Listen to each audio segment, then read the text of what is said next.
the first clip that we're going to look at is going to be a very simple clip, and it is the opening to the film. So, just that. I love just this little part here. Every time I would like start an episode, it just makes me smile. It's just so good. So we're just going to be focusing on this clip here at first. And the reason I want to focus on this is that it's a very simple animation, but you can see how much motion is in there. It feels really alive. There's all this chaotic motion for just a bounce. And this can seem very tricky to approach when you're first learning how to animate and you've got to do this kind of skip and make it feel alive and interesting. So let's kind of break down what makes it so good. Well, for the first part here, let's actually just break it down to its simplest forms. This is something I like to do in my own animations and try to approach my animations in this way. Instead of looking at the whole form of the body, which we've got the whole top half of the character here, we've got the body, we've got the legs, we've got the arms, like there's a lot of different elements. You've got the tail. Exactly, David. You think about it like a bouncing ball. And you just break it down into sections. So let's kind of just start with the hips here. And I'm just going to go let's go every 2 frames.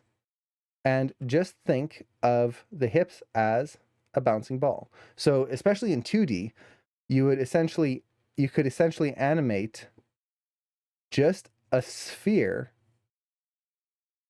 going through the scene.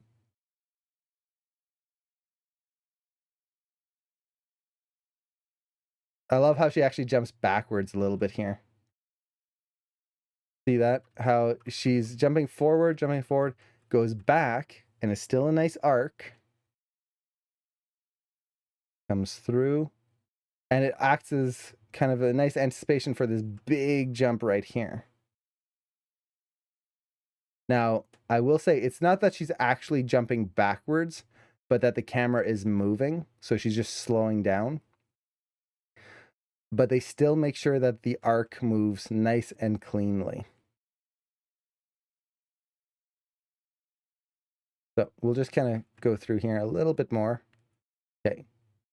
So we'll go just for that now. So we've got our bouncing ball there. Now let's actually turn on our framing. And if you look at this, it's really just a bouncing ball. Bouncing ball spacing. That's it. Let's actually put a few less frames here. Oops. So we can focus a little bit more on each bounce.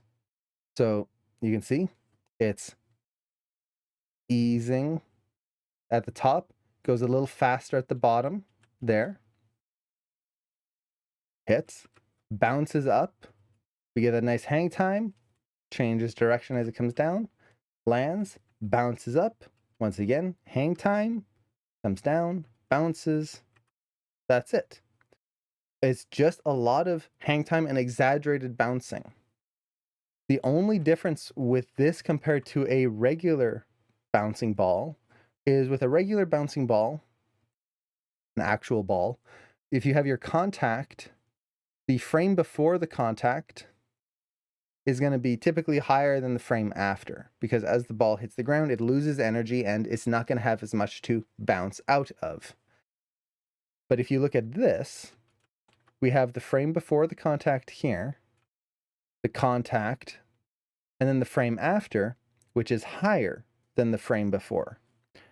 Why? Because this character is alive. This character has the ability to add more energy into another bounce. So that rule no longer applies. We have the choice of making a bounce either higher or lower because the character has that choice. So we just have this nice, simple ball bounce. Now, if we look at, let's do this in a different color. Let's do, what's going to show up? Blue? Yeah, that'll show up. Let's do a quick look at the hips here. So once again, just draw this out.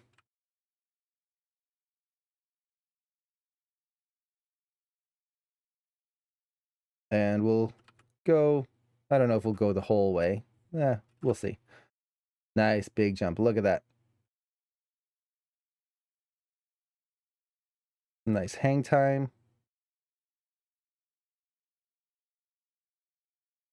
Right through there. We'll do a few more. And there we go. So let's actually just look at this with just the balls here. There you go. That's all it is. Now let's actually make sure that we're holding the frames here. And I want to hold with new sketch. There we go. And we'll play just this area here. There we go. So there we have the body. If you can make this look good and make this bouncing ball, just simple motion here, feel interesting, at that point, all you need to do is add the extra bits to the character. And this is how I typically approach quadruped animation, where instead of trying to deal with all the legs and all the body parts and the head and the tail and everything going all at once, just think of the hips and the chest as two spheres, move them through the scene in an interesting way, and then you connect them afterwards. And that gives you this nice organic feeling. So you have this motion here that you can see is super appealing, especially that hang time on that last bounce. The other thing that they're doing is you'll notice that the two spheres aren't just bouncing together. There's this offset between the two, especially here where you can feel the hips, the blue sphere, lead the jump. Oops, let's do this on the right frame there. It leads the jump here.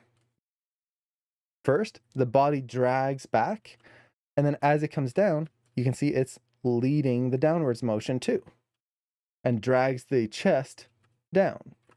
So we get this kind of lead and follow of the two spheres. And it changes. So this first bounce here, you can see the hips are once again leading the action. Hips push off, the chest gets dragged.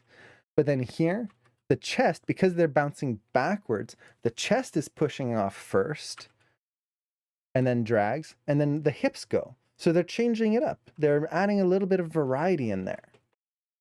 And it just makes this so much more interesting. Now, if we were to add the head to this, let's quickly add the head in here. Let's do green. Is that going to show up? Yeah, that shows up decently. Now the head here is going to be pretty simple in the sense that it should just follow the hips. Because it's right above the hips and the head isn't doing any extreme motions. It's not like the character is shaking their head side to side or anything like that. What it should be is just a little bit of overlapping action where the character might squash and stretch a little bit, or in this case, bend back or forward. And oops, not that frame, this frame.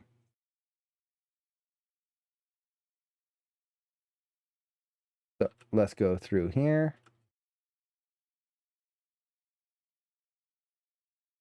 And last one. Okay. So once again, let's focus on this. Look at that. You just feel that forward motion as the character is essentially stopping right here. You can see the chest. We were talking about the chest pushing back. Chest pushes back. Well, if the chest pushes back the head, you can see if I do this, my head goes forward. In this case, centaur character, the whole upper body would lean forward. It's just overlap. They're using the overlapping principle in there. So the body drags back a little bit. Now here, as the character jumps, we just have that little bit of a lean back and compression of the character. And you can see as the body drops, the upper body kind of stays behind there. The head stays behind, and we get this nice offset.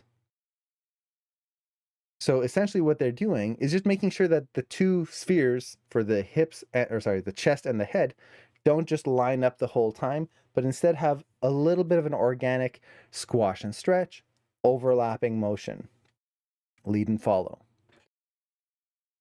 There you go.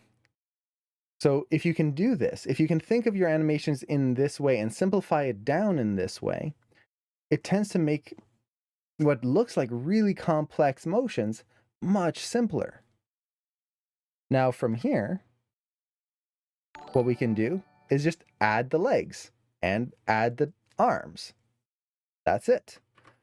Connect them together. And this is, for me, when I'm doing quadruped shots, what I like to do is essentially, once you have the hips and chest in place, you just create the line of the spine and connect those. So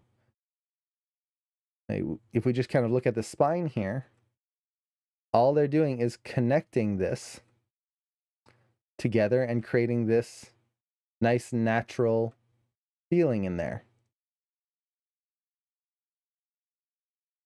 And with a rig, you usually have a few spine controls that you can just kind of tweak, and you'll be able to get that nice rounded motion and reversals where you need them.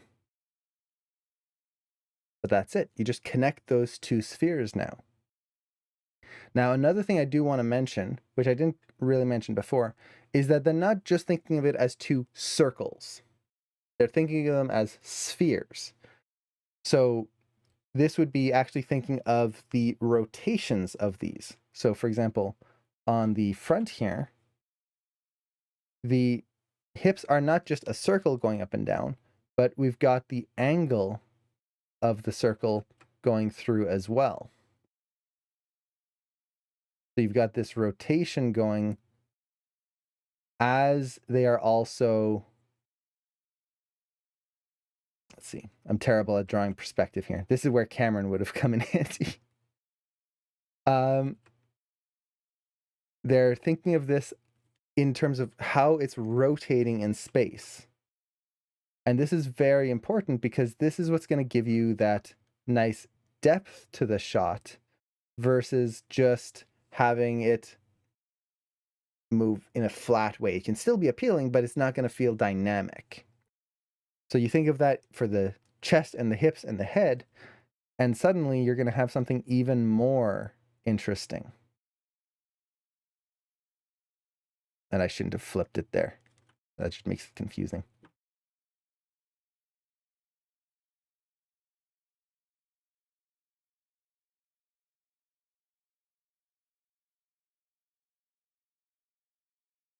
There we go.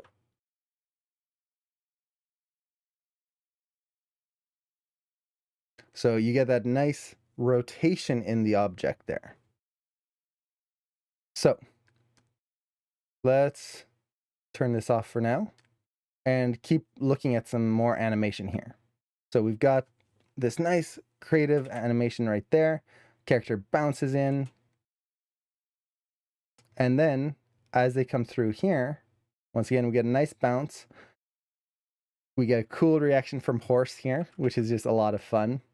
The head reacts, and then the body is reacting and trying to pull back before it gets hit.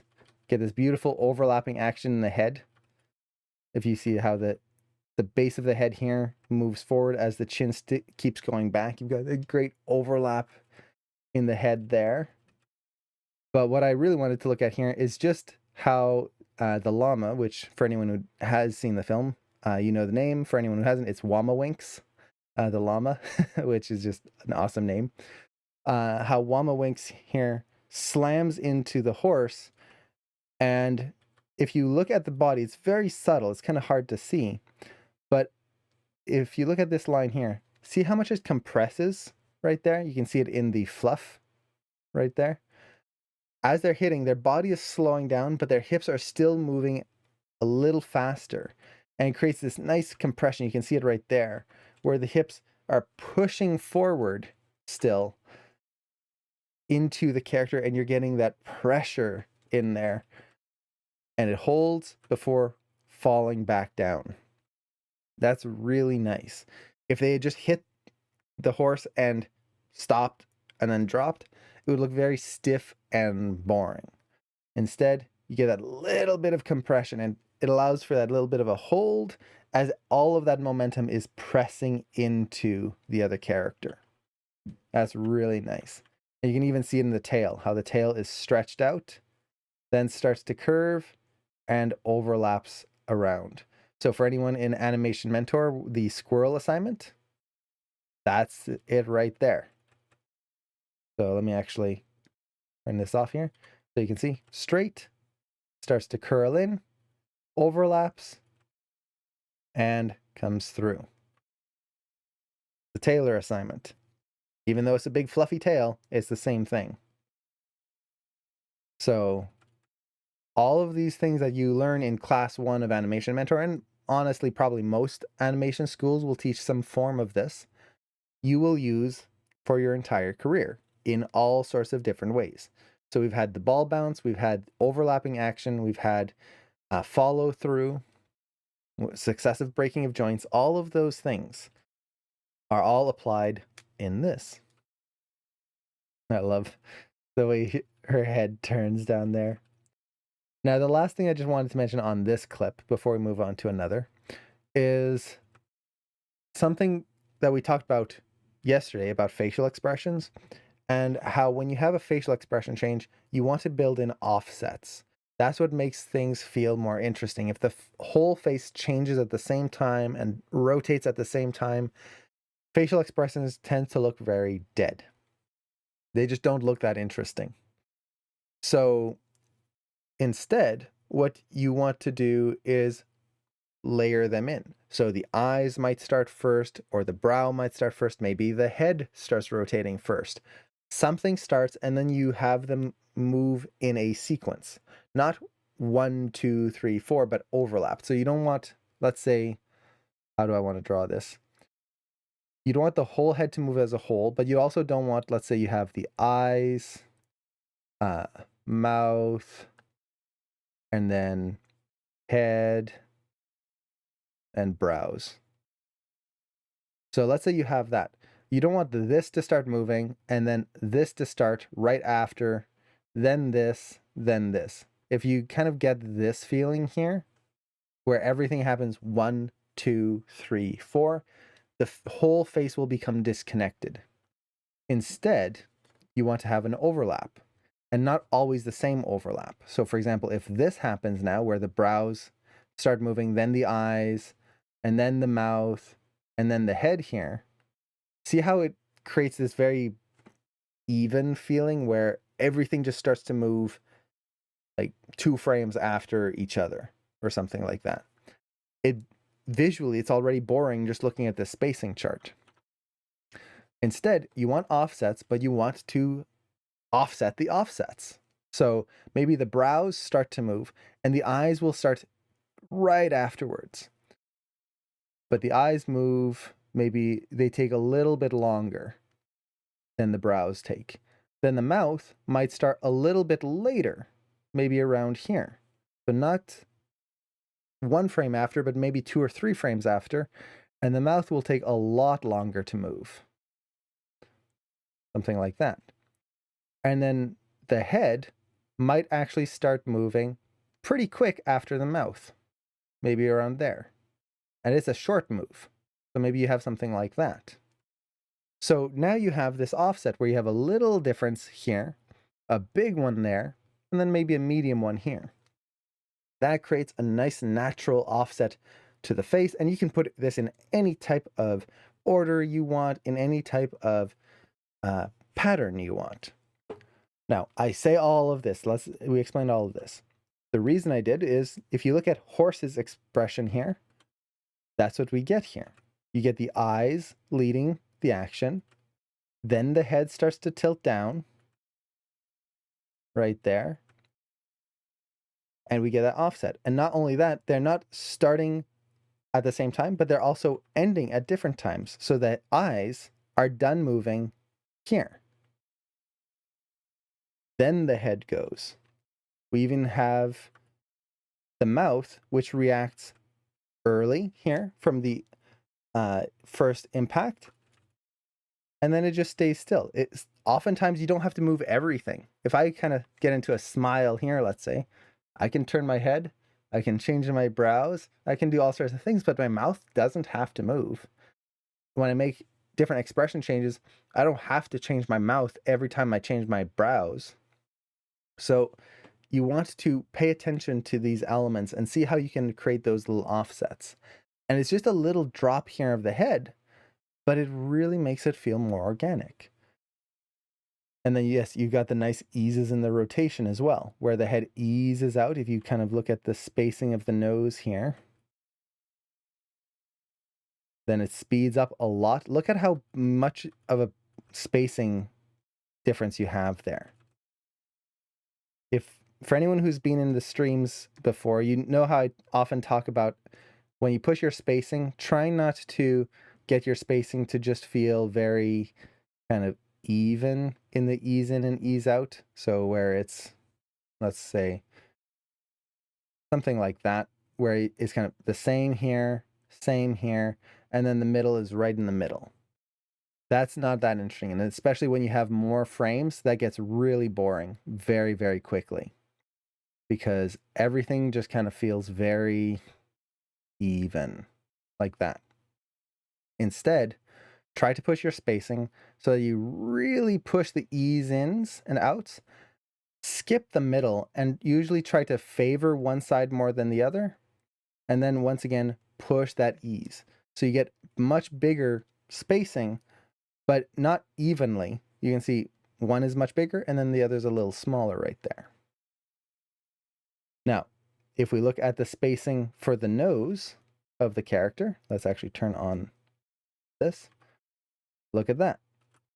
You get, if we were to do a spacing chart here, so like that, we get this. Really tight ease in, ease out at the beginning. Big spacing, ease in at the end. So they're really pushing this spacing concept. And this is something that we're going to see a lot of in some of the other clips where they really push the spacing. It's a crazy amount how they push it. So that's the first clip. And this bounce here, I just absolutely love. Especially just the way it looks so complex, but it's really just thinking of the bouncing ball.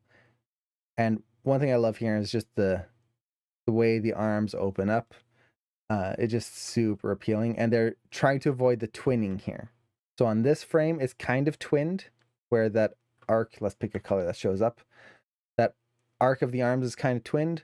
But then after here, you can see how this arm is just a little bit higher than this arm.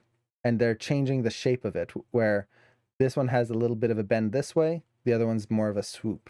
So they break out of that twinning very quickly. And even the arms, one closes around the neck a little faster. And why am I doing it in Sync Sketch? Because usually when Cameron and I are doing this together, we can both draw over it. With Keyframe Pro, because it's on my computer, only I can draw over it. So I had all the clips set in Sync Sketch already. Normally I like to use Keyframe Pro because I can use longer clips, and sometimes even the whole film in just one file, which is really nice. But whatever works, honestly. When you're doing your own animation analysis, use whatever you want. One thing I do like about Sync Sketch is it saves the files, and also it does have pressure sensitivity if you're using Firefox. I'm using Chrome right now, so no pressure sensitivity, unfortunately.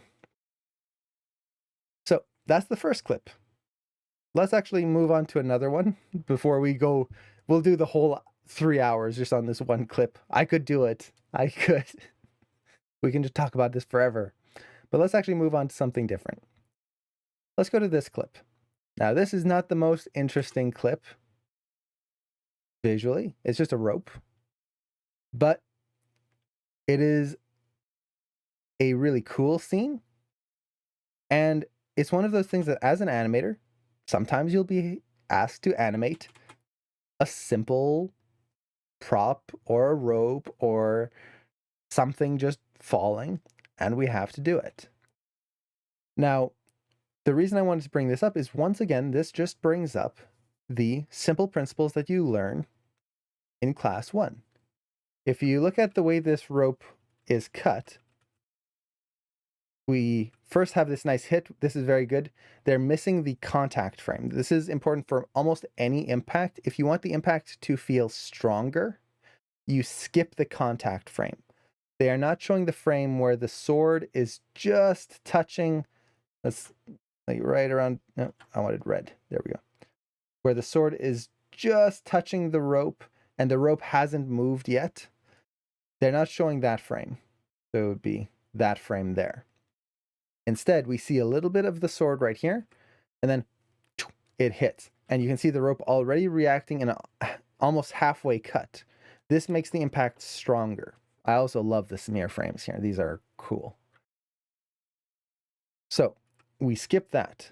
But then as it's cut here, essentially what this is the overlap assignment that you do in class 1. You've got the rope here getting pulled back, and as it breaks, it's trying to follow along where it was and just kind of snapping out. So it's kind of a mix between the pendulum and the Taylor assignment.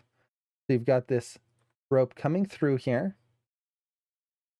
overlapping up and over this way. And then as it gets released, there's another principle here that comes in that we can use to simplify these actions. So let me actually just draw this out here.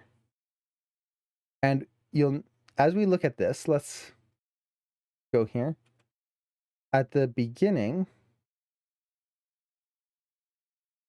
and I want new sketch, there we go. At the beginning here, we get this nice kind of flowing action. So you can see here, this is essentially the pendulum swinging out. As it gets pulled, we get this nice S shape, and then a full reversal. That's a big reversal right there. Why does it work? Why is this actually looking interesting, and we're not doing something instead that would be this pulling through and kind of going out this way, where it's getting pulled across and just following the same arc? Well, the big thing is that there's a lot of energy, so we're getting a whipping motion in here. Now, the whipping motion at first seems very complex and very poppy. So let's actually go to the next frame here. You can see, look at that. Big reversal once again. And then we get into this last motion here, which at this point, this is essentially the Taylor assignment. It's just whipping through and following along the arc right through there. But this motion right here, these 3 poses, how is this working? How can you simplify this and understand this as a concept to create that whipping, snapping motion? Well, there's a couple of things that you can think of for this. Yeah, it's exactly tension releasing. What's happening here is that there's a force going through this rope and causing it to whip across. If anyone has done this growing up, do you remember ever taking like a rope, a long rope, or usually people have done this with a garden hose, and you have it stretched out across the lawn, and then you whip it, and there's that wave that goes through the entire hose, and you can just see it run through, and then if you do it a few times, you see like the different waves going through. That's kind of what's happening here. There's this energy that was pushed into this rope that is then traveling across the rope.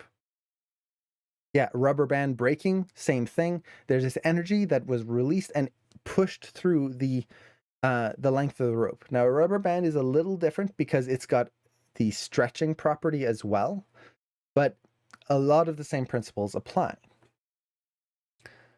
So, how can we simplify this motion? How can we understand this in a way that we can animate it easily and not just hope for the best and wiggle it around and guess? Well, let's see, where do I want to draw this? Let's do it at the beginning here so we're not hindering ourselves. let's say we had let's see, where do I want to draw this? We'll do it on the left side here. Let's say I had a rope here. It's under tension. And I want it to have that whipping motion go through. What I can do is imagine a sphere. Let's do this in a different color. Let's do green. I'll imagine a sphere here moving through the rope. So it's going to be going screen left here. So on the next frame, we might get, let's say the sphere is going to be, we'll start it slow. So it'll be right here. Well, what's going to happen with the rope? The rope is going to stay the same here, and then it's going to get pulled up by the sphere. You can also use this for hair, by the way. Okay, now, next frame, the sphere is going to keep going. It's going to maybe speed up a little bit. So we're going to push it over here. And you can have it go up and down. You could have it go straight, whatever you want.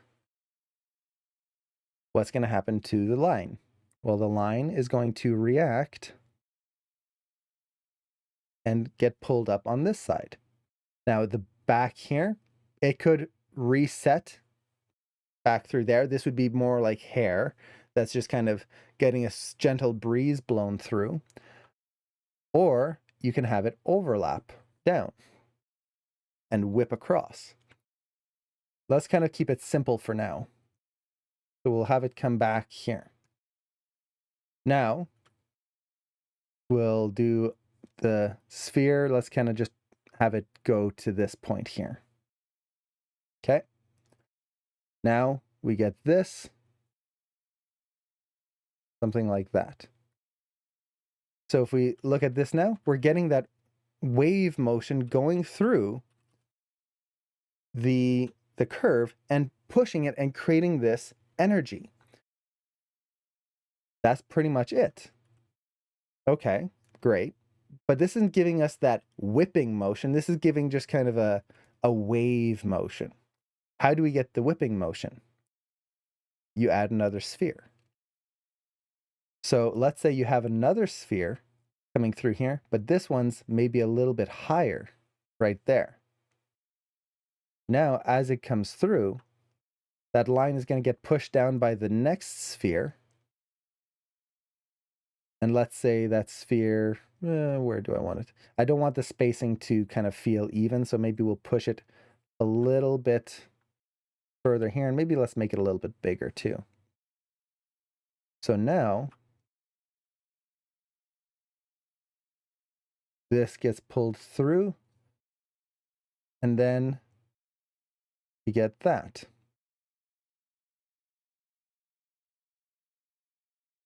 So we start to get that whipping motion going through there, and you can add as many spheres as you want, kind of shooting through the rope in a sense. And you're just thinking of it like that, breaking it down. And when you remove the spheres after, let's take that out. Let's see how my erasing skills will work here. Make sure I don't ruin the lines.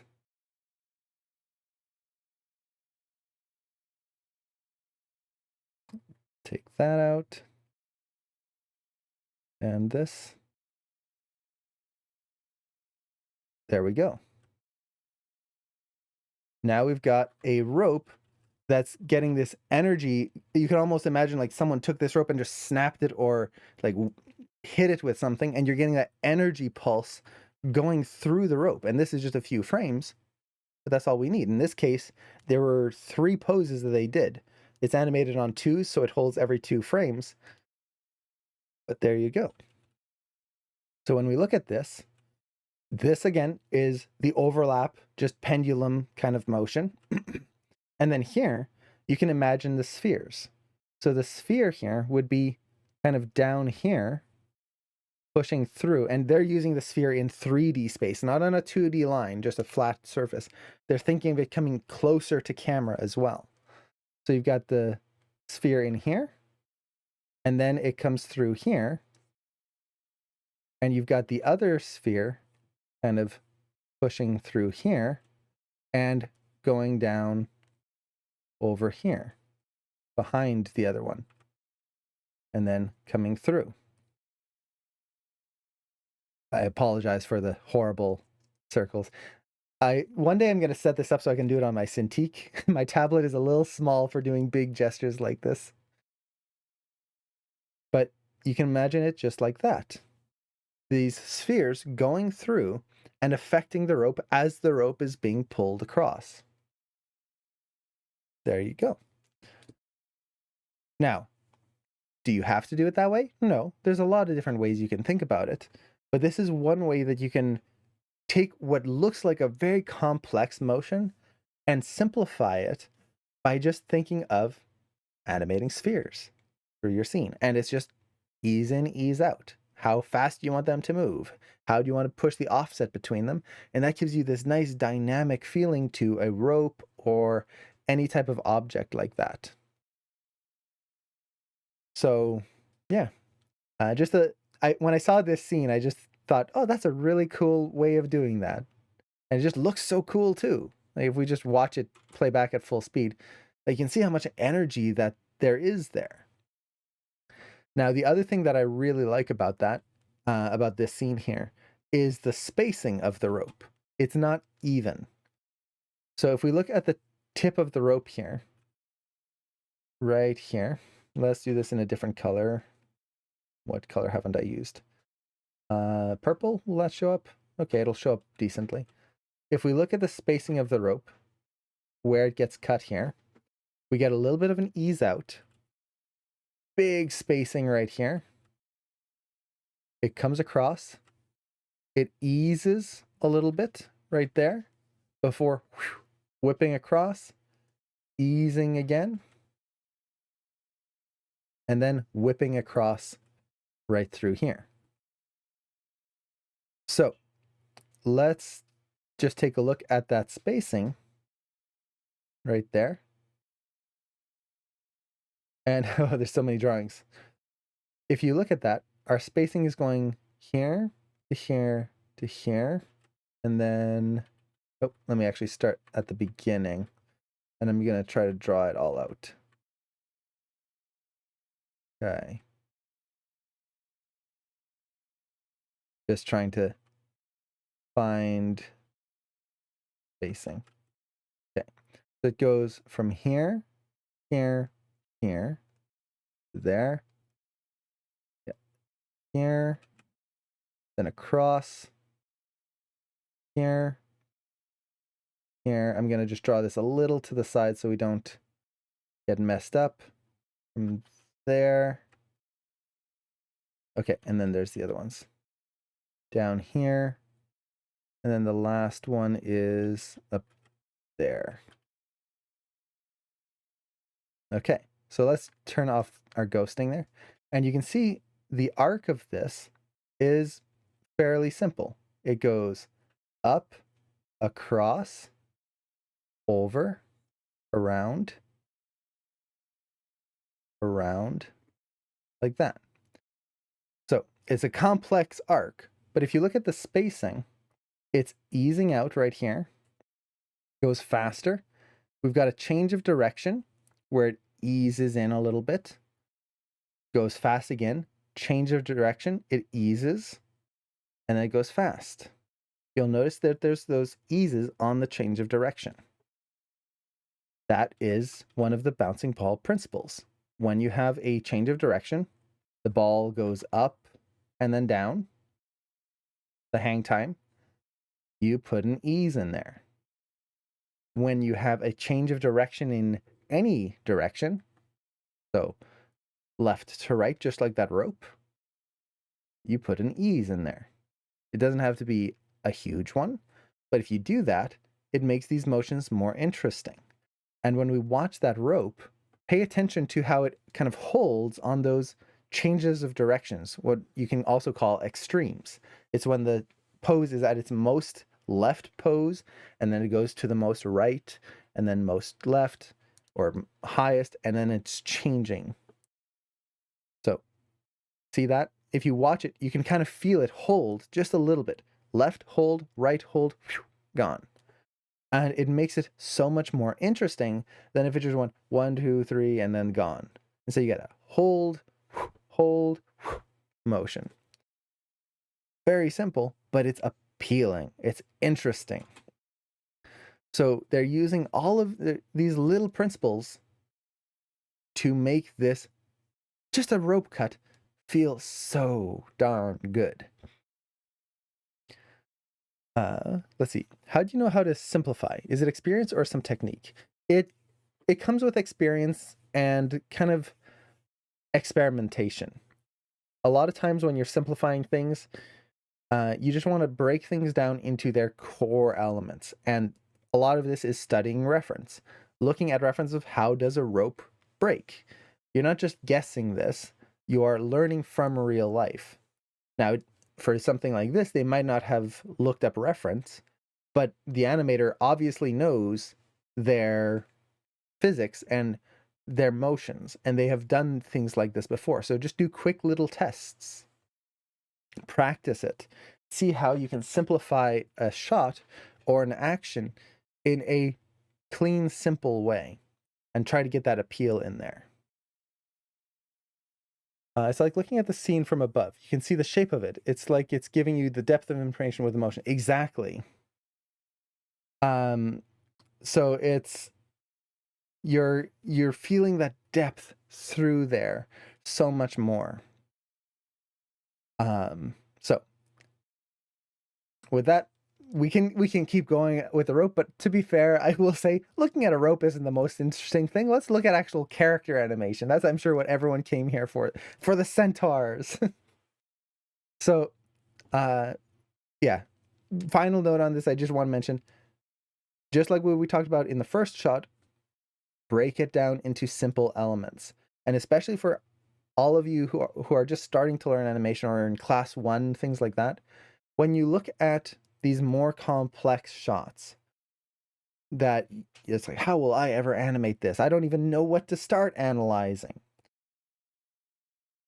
Analyze what you already know. Timing, spacing, the bouncing ball, pendulum, overlap. Just focus on those core principles and see where you can find them in a more complex shot.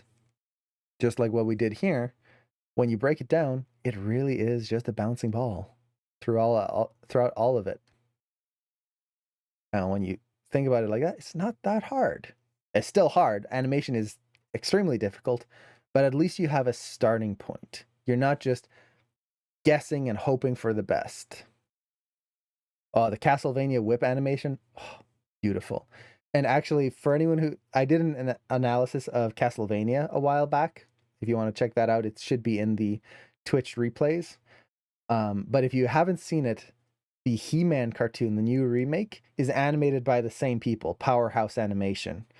And there's some fight scenes in there that are just like, oh, it's so beautiful. I've been wanting to do an analysis on that as well, but it's kind of spoilery. All the really cool fights that I want to analyze are kind of mid-show. So we might wait a little bit on that one. But oh, their animation skills, especially with whips and like ropes and things like that, they have a master class, and just looking at that, it's amazing. So one day we're probably going to be doing the He-Man Revelations animation analysis at some point. Now let's take a look at another clip here. Now this is a longer clip, and this one is one of the song sequences. Unfortunately, I'm probably not going to be able to play the music here because of Twitch and all of that, but we can at least listen to a little bit of it. So You're okay. You're gonna be okay. I'm playing this mostly because I want you guys to watch this, and anyone who hasn't, I want you guys to be able to listen to this and just fall in love with it. Look at it. It's so beautiful. I'll never ever leave your side.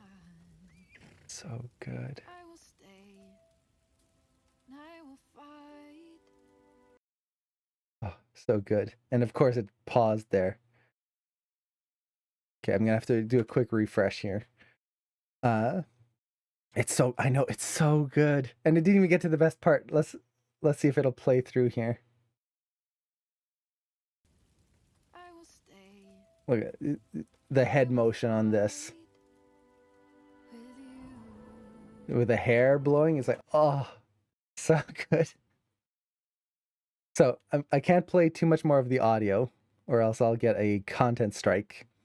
But let's focus on some of the animation bits here. Let's see, they're on Twitter. Powerhouse Animation, do you mean? I believe so.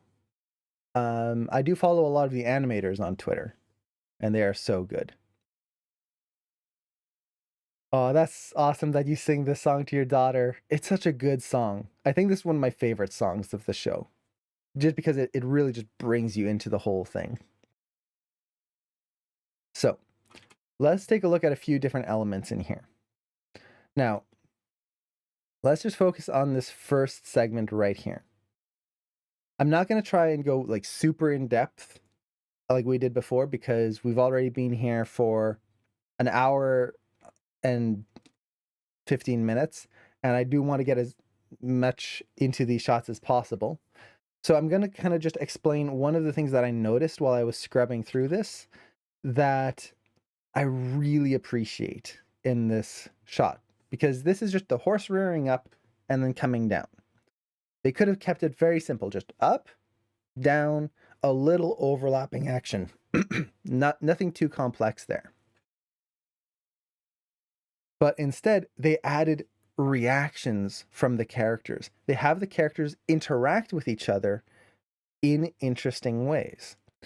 So let's look at this first one here. In this first one, we get I'm going to say this, it doesn't mean it's simple, but we get the typical reaction where one character or the horse is leaning back and the character, the rider, reacts to it. So the horse starts to come back here. Let's do a color that shows up here. The horse comes back. The rider counters that motion because they're trying to stay balanced. So they lean forward. Then as the horse rears up, you can see the rider continue to compress and basically try to hold on as tightly as they can before then they overlap. So the horse starts the motion, the rider reacts and overlaps that motion. That is beautiful. That is wonderful. I love it so much. It's not just the rider sitting there like they're an action figure and the horse rears up and there's no reaction. So that's great. What I also love is the simplicity where you have the horse lean back in anticipation, lean forward as an anticipation. So you have an anticipation for the anticipation here.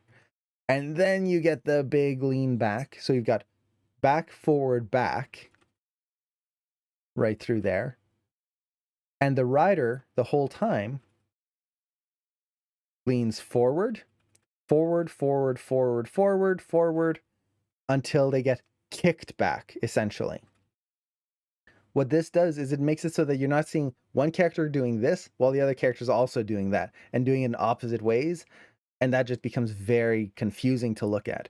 Instead, you have one character going forward, back, back, forward, back, and the other one just keeps going in one direction. So you have, it's gonna be like doing the rub your stomach, tap your head kind of thing. This goes forward, and then you get that. You can see that is easy to follow because we get a complex motion and a simple motion. And then we get both of them going together afterwards, right here. So we talked a little bit about this yesterday, about simplifying your actions. You don't have to have really complex motions all the time. And in this case, it really helps with the legibility of the scene by having the rider be a little simpler. Just keep anticipating, crunching in before the actual momentum of the horse's body here pushes them upwards right there. So very nice in there. Yeah, opposing directions, exactly. Now, what I love about this shot is that they could have kept doing a similar thing where you have the horse moving and the rider is just reacting to that. But instead, they go that extra mile, and you've got the rider holding onto the reins here. And as they pull through, you can see the rider pulls the reins, which pulls the horse's head across. Then the horse brings their head over, which pulls the rider. You can see the rider is going back, and then the reins pull them forward, which yanks them forward. And then they pull back on the reins, which pulls and turns the horse's head, which then allows them to pull forward again. You have this reaction of them fighting for control right here. And it's very subtle. They're not doing this super quick and just going 1, 2, 3. If we kind of play this back at speed here, you can see there's a slow pull right here, slow pull, fast yank right there, and then slow pull again, but a little smaller. So yeah, exactly. It's a tug of war right here. And they didn't have to do that. They could have literally just had the horse rear up and then drop down.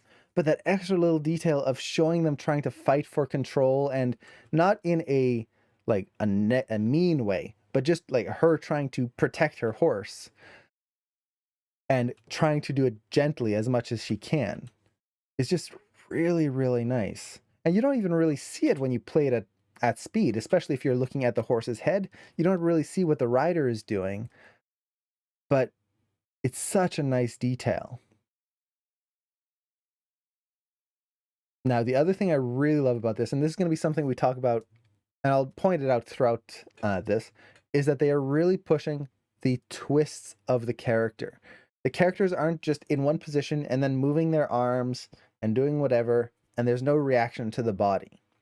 They are constantly pulling and twisting and adjusting their bodies to make things happen. There's that sympathetic action, and it applies to the horse, the rider, all of them. So, for example, here, as she pulls across right here, you really feel that twist in the body. As she starts to move, she leads with her elbow, and then her shoulder goes across, and then you get the whole body going through here. As the horse pulls, you feel that twist in the body. It's very subtle, but it's there. With the horse, you really feel the turns of the head and how that is affecting the body as well. You can kind of see it in the barding right here, that horse armor. All of that motion going through across there. Just such a nice detail. I just love it. So good. And the weight of the horse. Once again, you can kind of think about this in a simple 3-ball formula, 3 spheres right there. So you have the chest coming down as the hips kind of roll up this way. And then the head is dragging back up. And for something like the head, I would normally like think of it as a sphere, but then add kind of just this in front of it. And that way I can start thinking of the overlapping action as well. So the head is just overlapping right here, going up, dragging, and then overlapping downwards. But you just think about it as spheres. And I'm not going to do every frame because we did that already. But if you kind of watch that, you can simplify those actions much more and break down this complex impact into, for example, with the chest. Let's actually just look at this line here. A nice solid impact. And then you can see the horse has caught itself here. So it's easing in. It's the one difference between a bouncing ball versus a creature is creatures have legs and arms that can catch themselves and ease into their final position. So when we look at this line here, you can see it eases out here, gets faster, faster. Now it's caught the ground, eases in. and then reverses right there. And once again, we have that change of direction right here. Nice change of direction. So it's a bouncing ball. Same spacing. The head, let's actually look at the head just to see, out of curiosity. Let's see, what point do I want to track here? I could track, let's track the eye.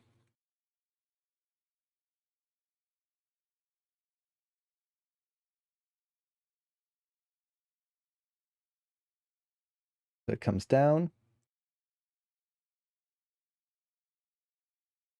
It's still overlapping right here. So the body has caught, but the head is dropping really quick. And we get that change of direction right there. So let's actually look at it this way. Right there. So you can see the head is anticipating because the horse is actually pulling forward here. It's not just the horse being limp and letting his head loll around.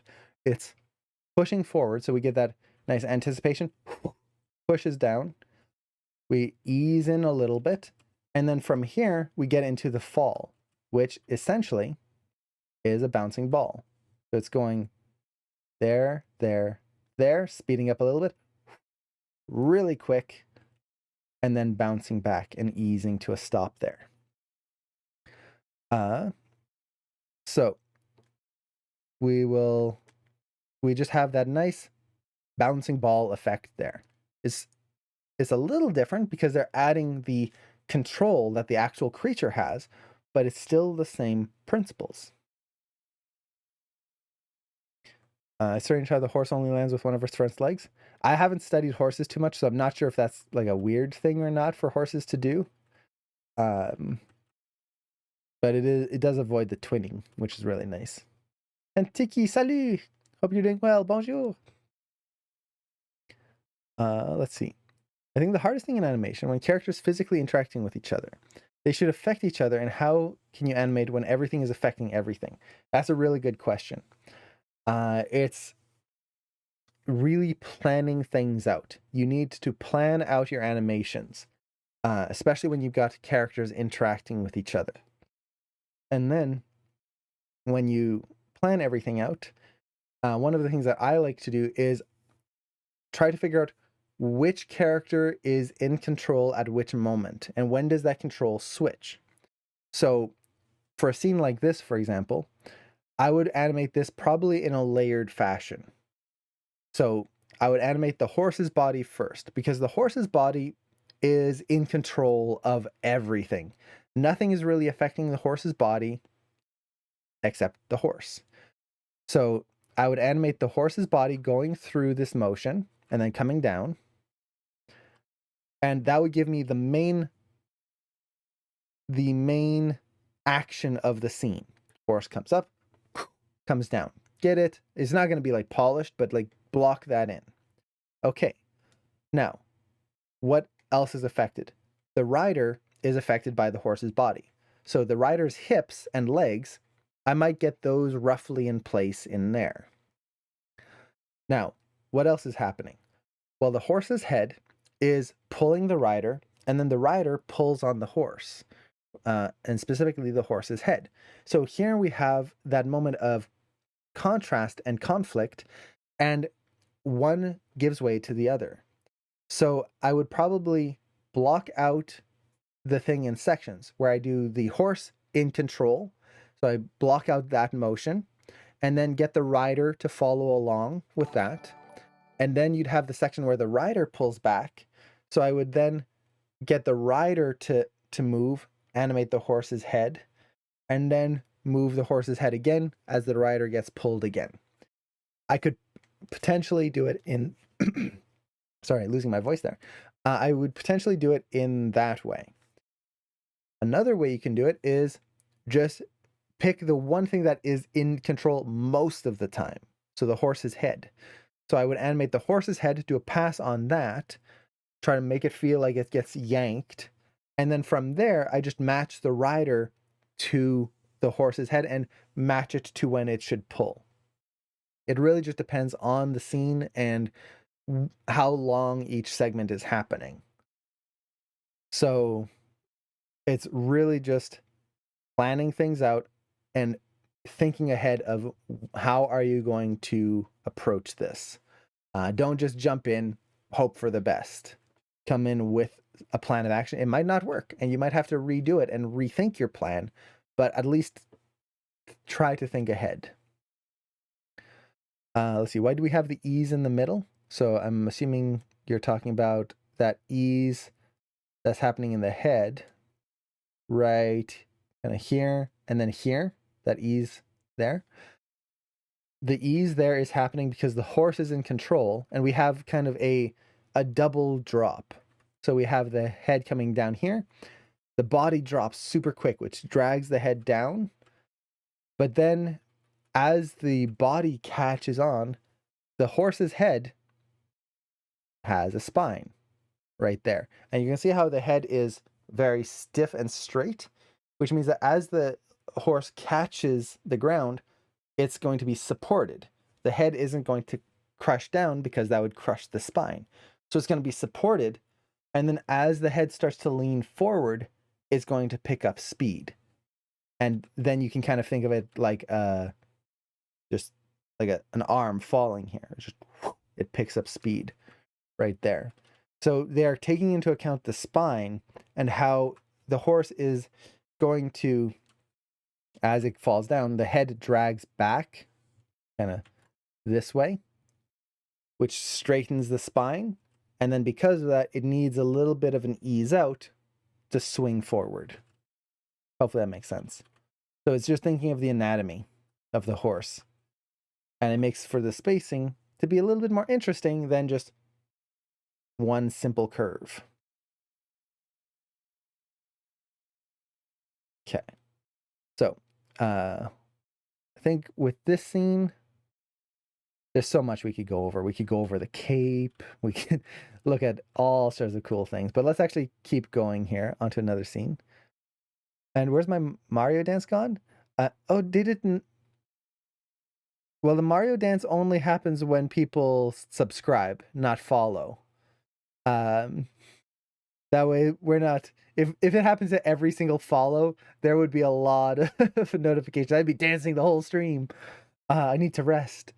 So yeah, it should still be there if people subscribe. And Greg, let's see. Would it be possible to get a quick review on an exercise I did? If we have time at the end of the stream, we can definitely do that. We'll see how much time we have. I do have 13 clips. And there you go. Double Steve, thank you so much for the... Oh no, RNG Backtrack. Thank you so much for the gifts. And Double Steve, hey, welcome to the subs. Thank you so much, RNG. Always with the gifts. It's awesome. Thank you so much, RNG. You're super generous. And Blaze, I missed your question. If just as a note, if I ever miss a question, just feel free to repost it. I tried to watch it, but when I started getting into animation analysis mode, my eye is kind of stick to the animation a little too much. Let's see. What if the rider is making the horse do a back lean, even when the rider will lean forward? Because in this, the rider did expect. So let's see. Is making the horse do a back lean even then the rider will lean forward? So like they're pulling on the reins, causing the horse to come up, and they're kind of leaning in. That could definitely happen. You can pull and kind of pull forward. The problem is that would weaken the pull. If I'm pulling on something and going forward, that means a lot of my energy is kind of meeting in the middle. If I really want to pull with a lot of force, I would go back, which would then pull everything else back too. Now, doesn't mean that the other thing doesn't happen. It's just, it's going to be a little softer. You'll see this with characters like maybe if this was more of a gentle scene, grabbing someone's face and then pulling it in to your face, and like then you have the forehead touch or something like that. That gentle kind of scene, especially you'll see this with like kids, where it's just like, oh, I'll give them a hug. Everyone leans forward and pulls in. So see, I mean, what if the writer is doing this purposely? Will he lean forward? If they're doing purposefully, they can lean forward or back. It really depends on how they pull. So again, are they doing it gently? Are they doing it really hard? They could lead with the body and kind of use the body momentum, pull back and then yank back on the reins, or they could be very gentle about it and lean forward and pull. It's it really just depends on the motion and what we want to get across. There's no right answer to that, in the sense of it has to follow this way and we only ever do it this way. It's what does the scene require? And this is where you would shoot reference or look at reference to get an idea of how you want to get it done.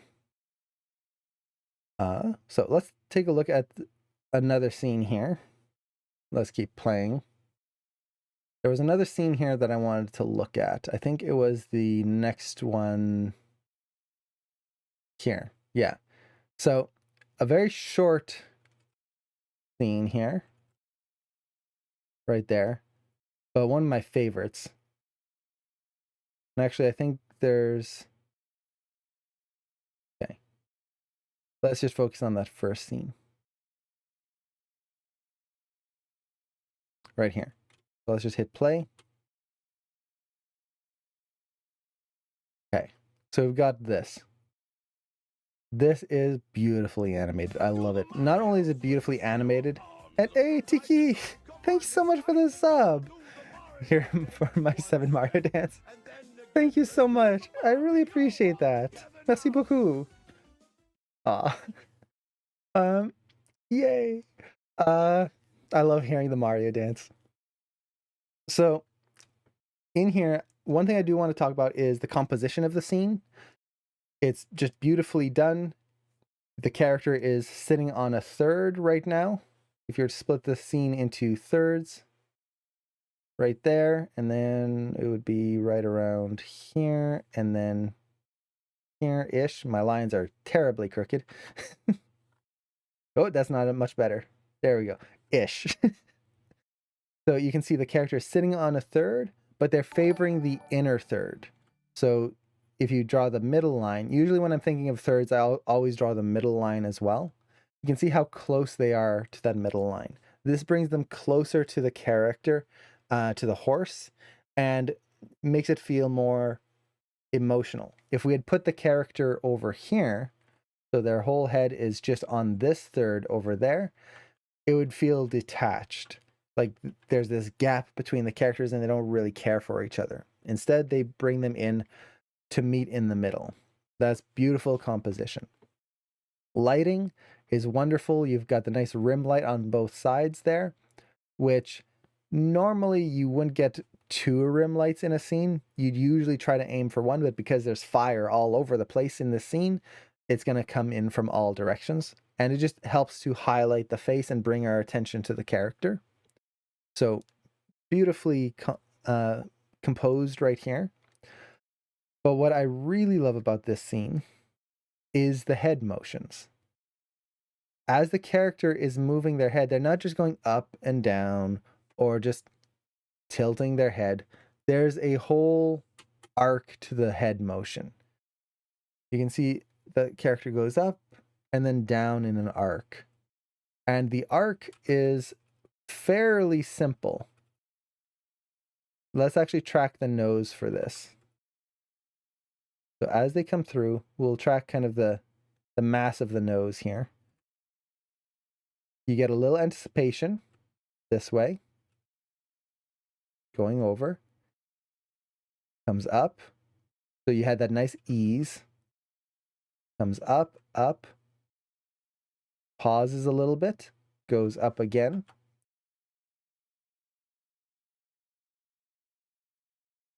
I should have just did a line on the bottom of the nose. Should have just done that. That's actually, I wish I had a quick erase. The reason I want to do this is so that we get a better idea of the exact spacing, and it's not based on how well I can draw a consistent sphere, because I can't. Okay.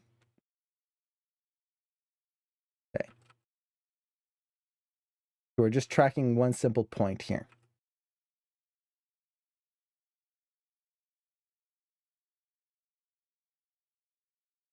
And we come over, and down. Look at this beautiful stretch in the face here.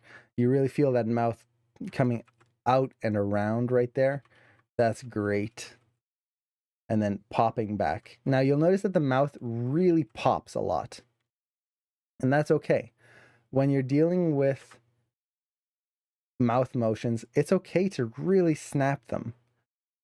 And this is animated on 2s.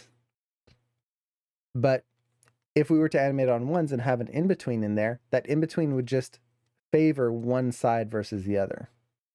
So let's look at this arc right here.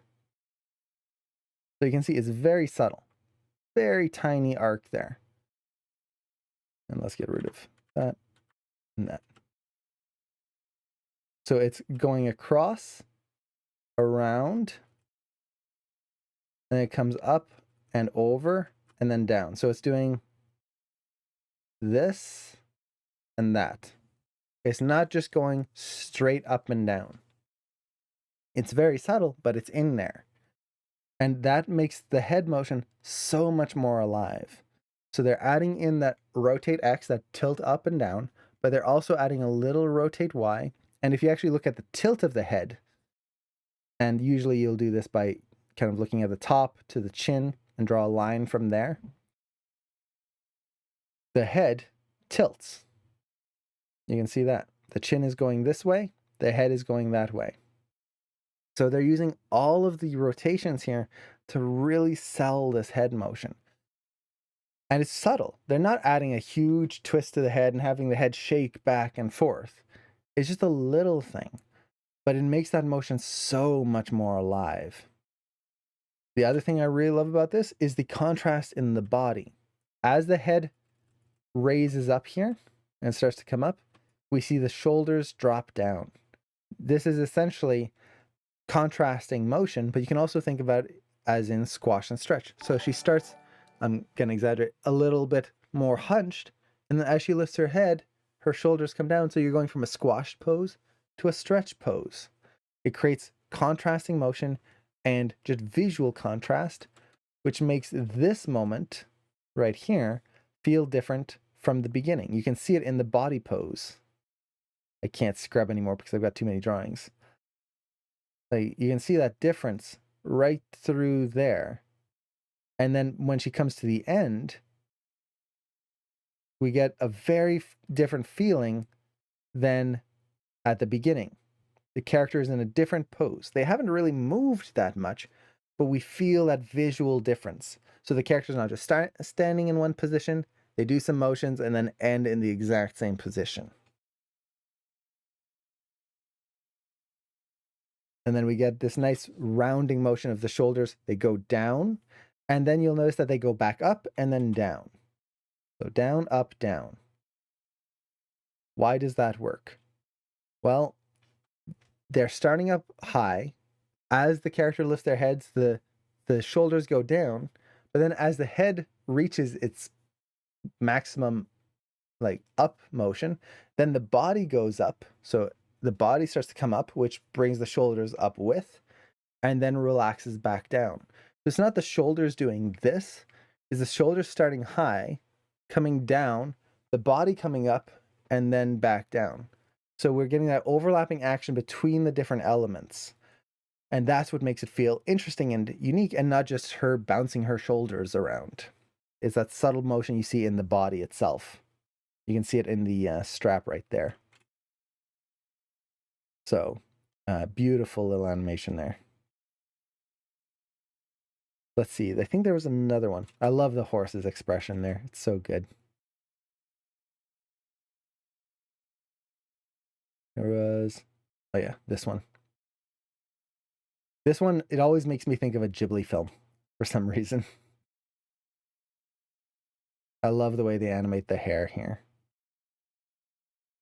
It's just so cool.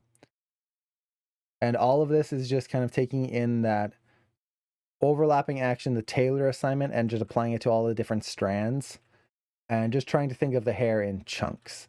When you're doing something like this, try not to think of the whole hair as one thing that you have to animate.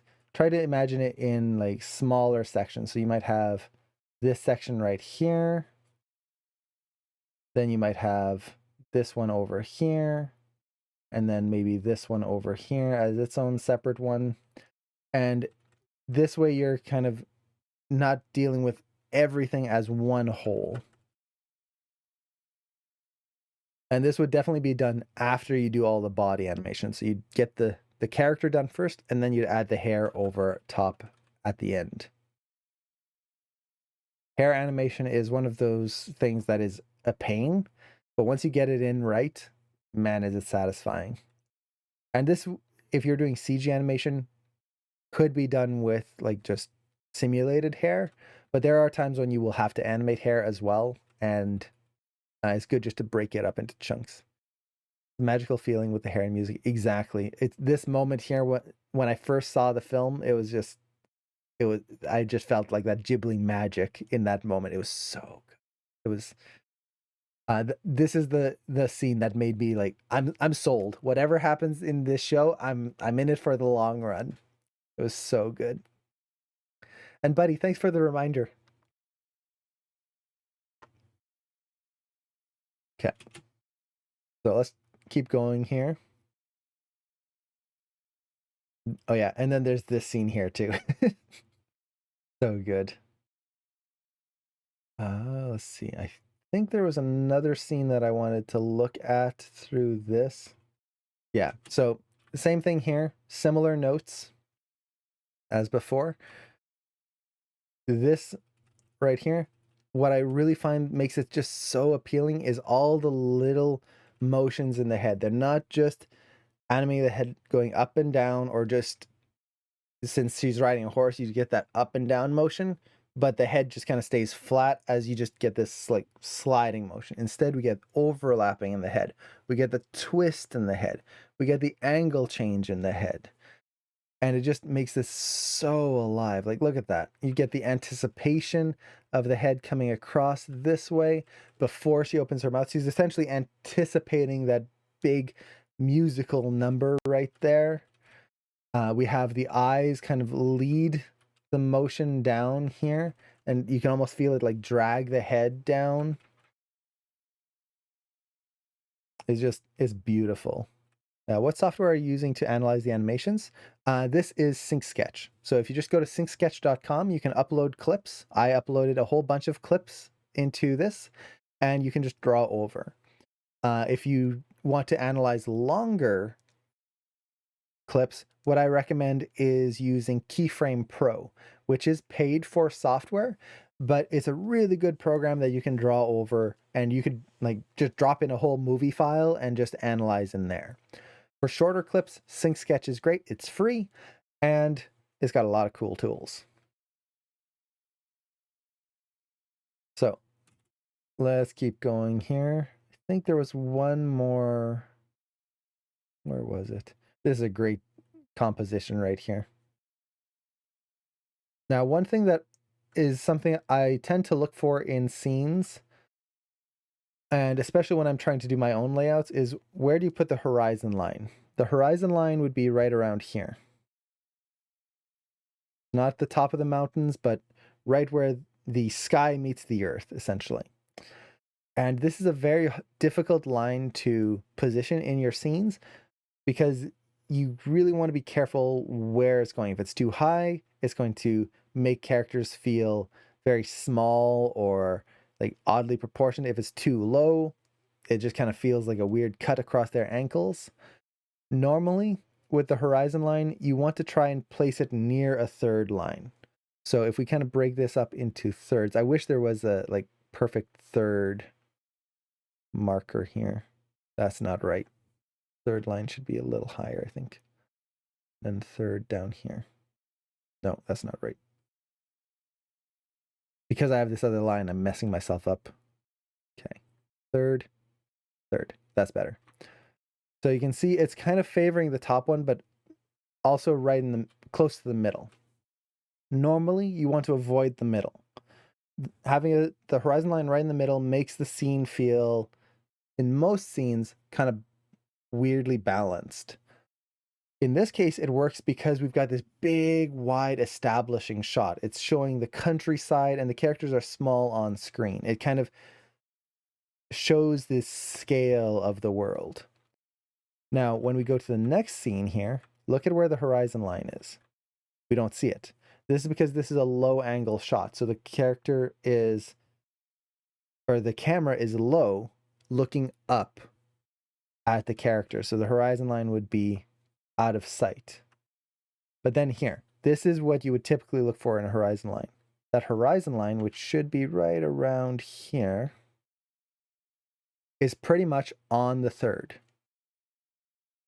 Usually, if you're not sure where to put a horizon line, try to aim for around the third mark, either the high third or low third.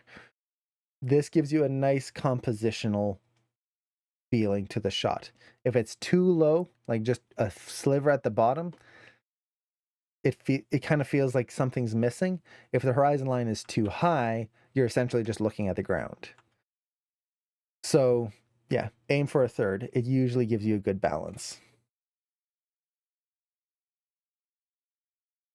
And then this is another scene I really like for a very specific reason. I also just want to mention, I love the damage on their armor. It's just, they're covered in scratches and nicks, and the horse has scars on the body and that line up to the notches in the barding there. It's really cool detail. I really love it. But let's look at this last scene here. So what I really love about this, and I'll play with sound. Right there. So what I love about this is there's a very quick reaction here. If you look at the spear coming in, we get nothing, and then one frame, we get this, next frame, gone. It is literally in frame, or in the scene for one frame. That's it. That is not very long. Normally, we want things to be on screen for about 4 frames or more for the audience to register that something's happened. One frame is really not much time, and usually the audience will miss it if something like that happens. Now, how do they make this read? Well, one, as it comes in, they add a camera shake. This creates the feeling that the object has affected the camera. It came so close to the camera that it's kind of knocked it off balance. But it creates this residual motion, which you could almost say acts as a surrogate to the spear. It's giving us that continued motion. So the thing that just didn't appear and didn't disappear, and we had no change whatsoever. We have the reaction of the characters, which happens about 98, and then it happens 3 frames later, which normally you'd want a little bit more time. But what makes it work exactly, David, is the sound. Let's actually turn on audio scrubbing here. And you hear the sound. Oh, and audio scrubbing doesn't want to work.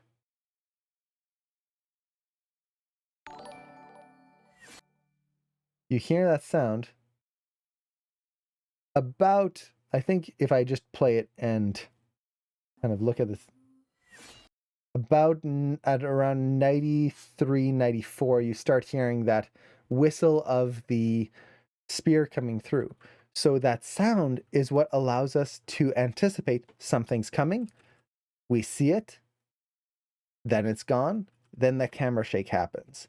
So all of these elements together make it so that this super quick action reads clearly.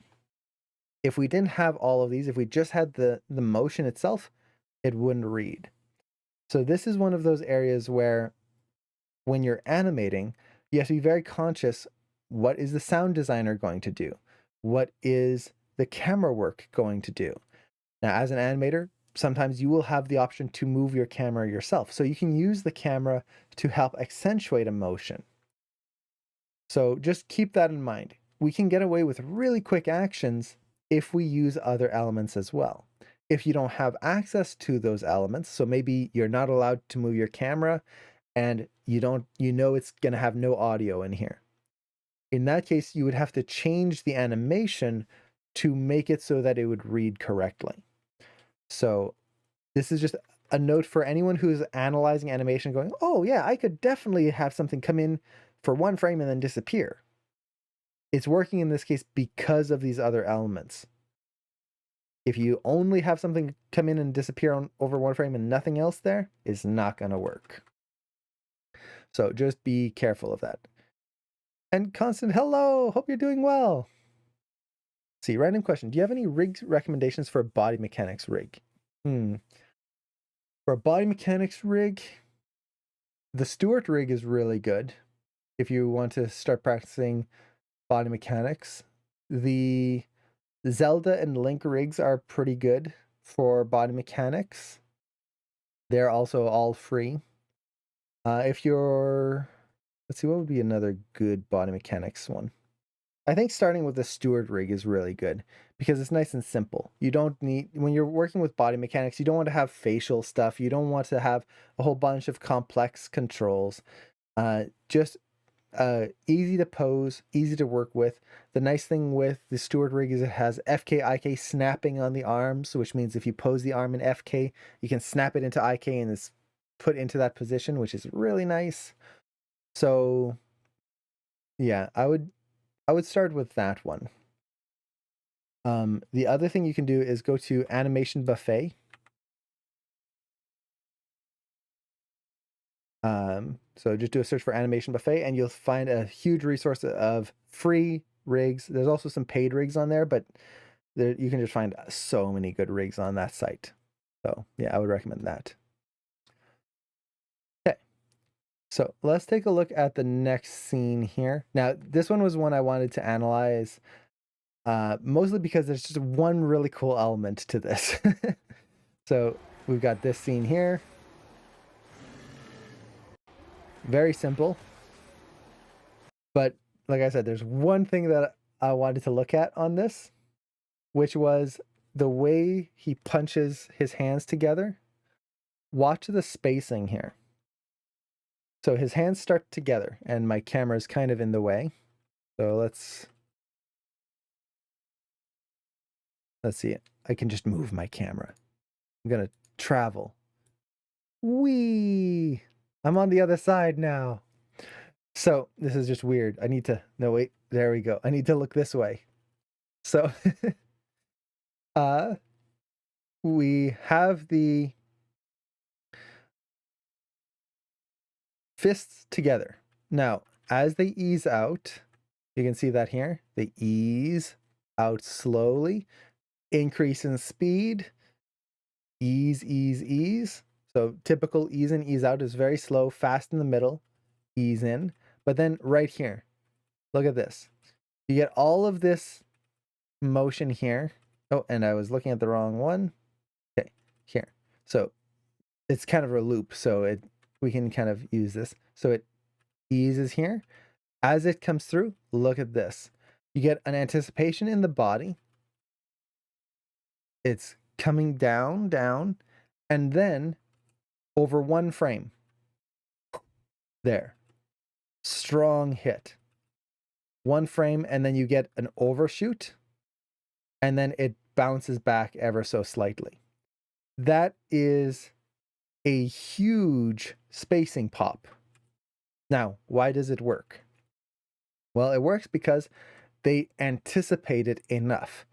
As the hand comes in here, and we get this kind of weird, like, looks like something went wrong with some of the in-betweens there.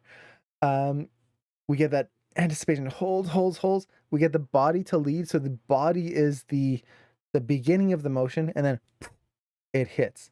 Because it holds long enough, it gave enough energy buildup to allow for this fast motion. If it just went out, held perfectly still, and then in one frame just comes together, it wouldn't work. It wouldn't read correctly. So you have to have that pull, kind of think of it like pulling a bowstring, where you're pulling, and you're just pull, a little bit more.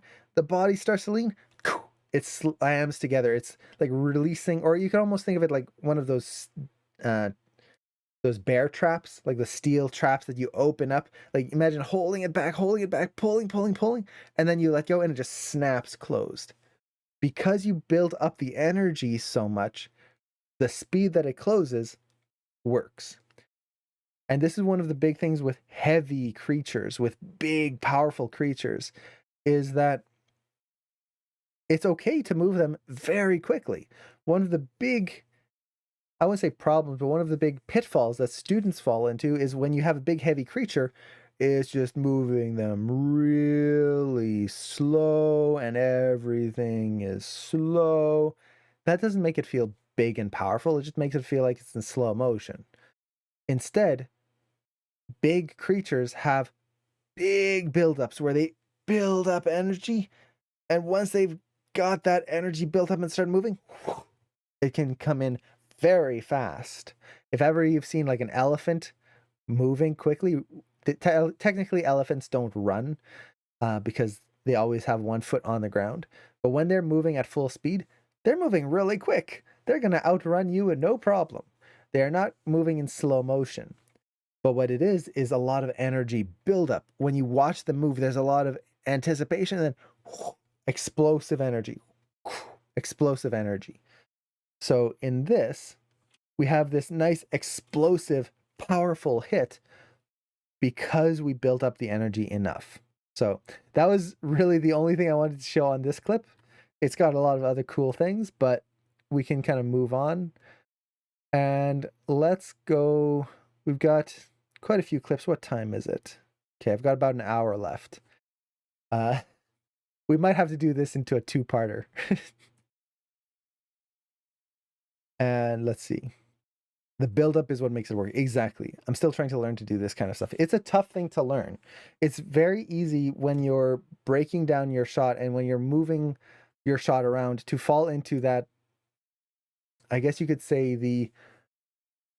the computer in between mode, where the computer is going to put the in betweens in for you.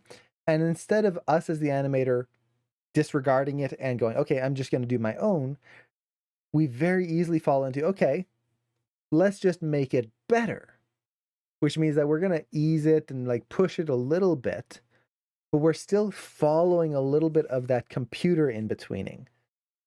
We really don't want to do that. When we go into splines, and that's when you really start pushing your spacing, you want to still think about the energy and the breakdowns that you want in there, not what the computer is putting. Don't look at it and go, okay, I have to fix this. It's what do I need in here? And then put that in there. And that's a tough thing to do because as humans, we see that and we go, okay, that's what it is. And this is one of the reasons why I like to stay in step mode, at least when I was a student. I would try to stay in step mode as long as possible because it made it so that I didn't fall into that pitfall every single time, or as little as possible. Now we've got this scene here. I just wanted to show this because this is just awesome. This is just a really cool use of the spear in this case. They could have easily just had her grab the spear and then stab the creature. But that wouldn't make a lot of sense because as you can see, these creatures are very heavily armored. So if she could beat it with a spear, what's the point of all the armor? Instead, she takes the spear, spins it, and like we're gonna look at this motion here because that's just awesome.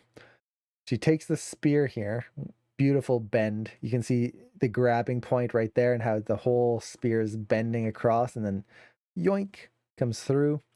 But she spins it and she throws it at their feet.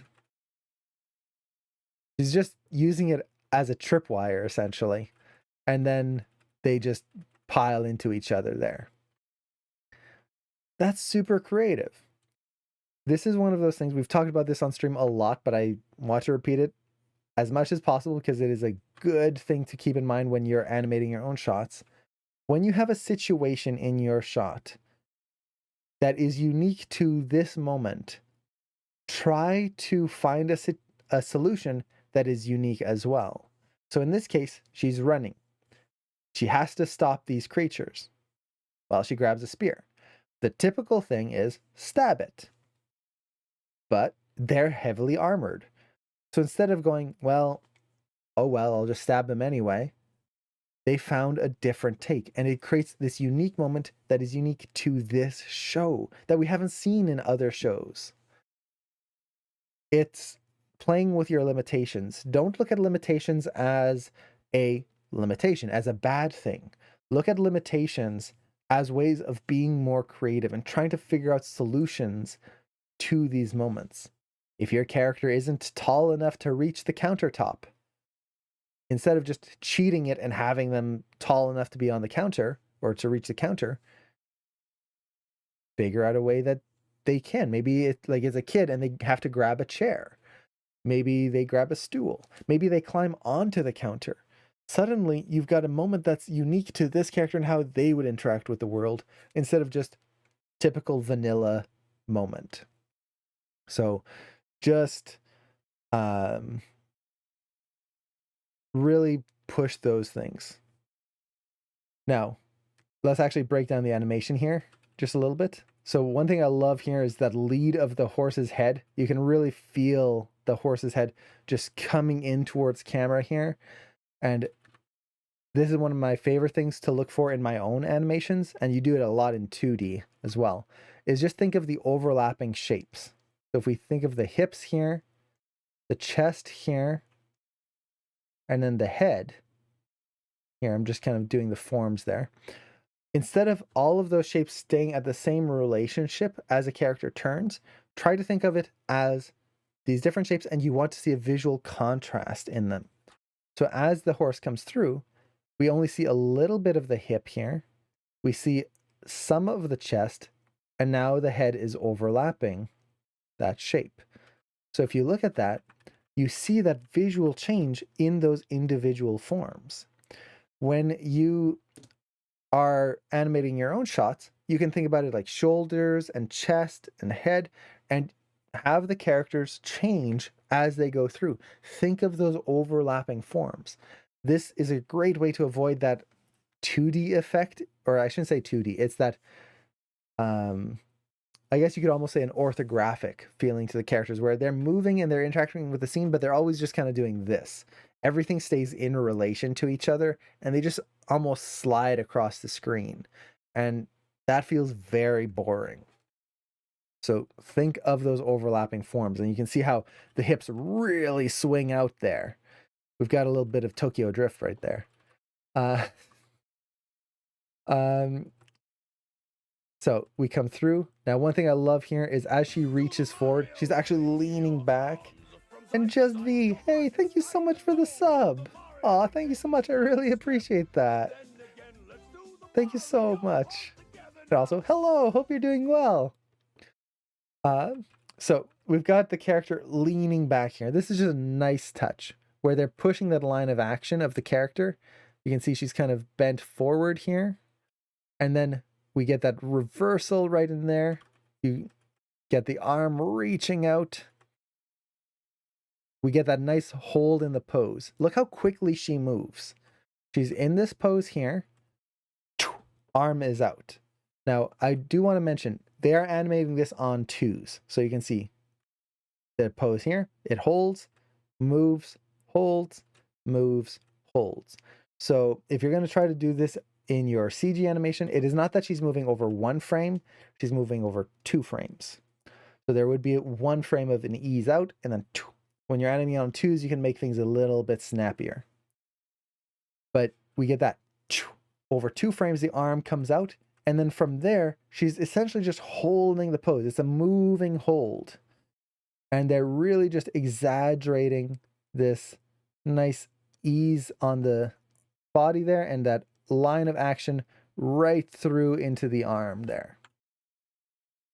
Then we've got that secondary line going through this arm here. And look at how they're posing this arm. This is one of those things where when you want to have a character grabbing something, reaching over and trying to make a clear directionality to the shot, especially when you want something to be in focus, try not to have the other arm going in the opposite direction. So for example, if this arm was holding onto the reins over here, like that, which arm would you look at? You don't know. Your eyes would just, they could go either way. If the arm was up here, well, okay, now it's not pointing in the opposite direction, but again, we're pointing up in this direction. And we have to be very careful. It could go down, it could go whichever direction. To make this read even clearer, they just had the elbow overlapping, which normally we want to try and avoid, but they're not doing it perfectly. You can see, we can still see that lower arm there. And what that does is it makes one arm longer than the other and makes it so that everything points back to that arm and to the spear. All of our attention is going down. The eye direction is going down. Even the horse's eye direction is going across. Everything is leading our eye back to this point. And that's just beautiful, especially for something that is going to be very important later on. So, great posing there. We get the lead of the elbow. You can see the elbow is leading this way, the nice smear frame, as the body counters that. So you're getting this counter motion right here. Beautiful pull right through there. Nice straight to get that energy across. You can feel the whole body sliding back into the saddle there. And then what I love here is she switches her arms. So she grabbed it with her right arm, and then she throws it down with her left arm. And you get this beautiful twist in the whole body there. A nice smear frame right there. Now, she didn't have to do that, but it just makes it different. If she had thrown it with her right arm, she would have thrown it back and we would have gotten a very similar pose to this. By throwing with the other arm, we just get something different. It adds some variety in there. And then it also allows her to look back a little bit more here because her whole body is twisted. That was just really cool. I love the smears there. When you have an object spinning, and it's easier to do in 2D, but when you're doing something like this in CG,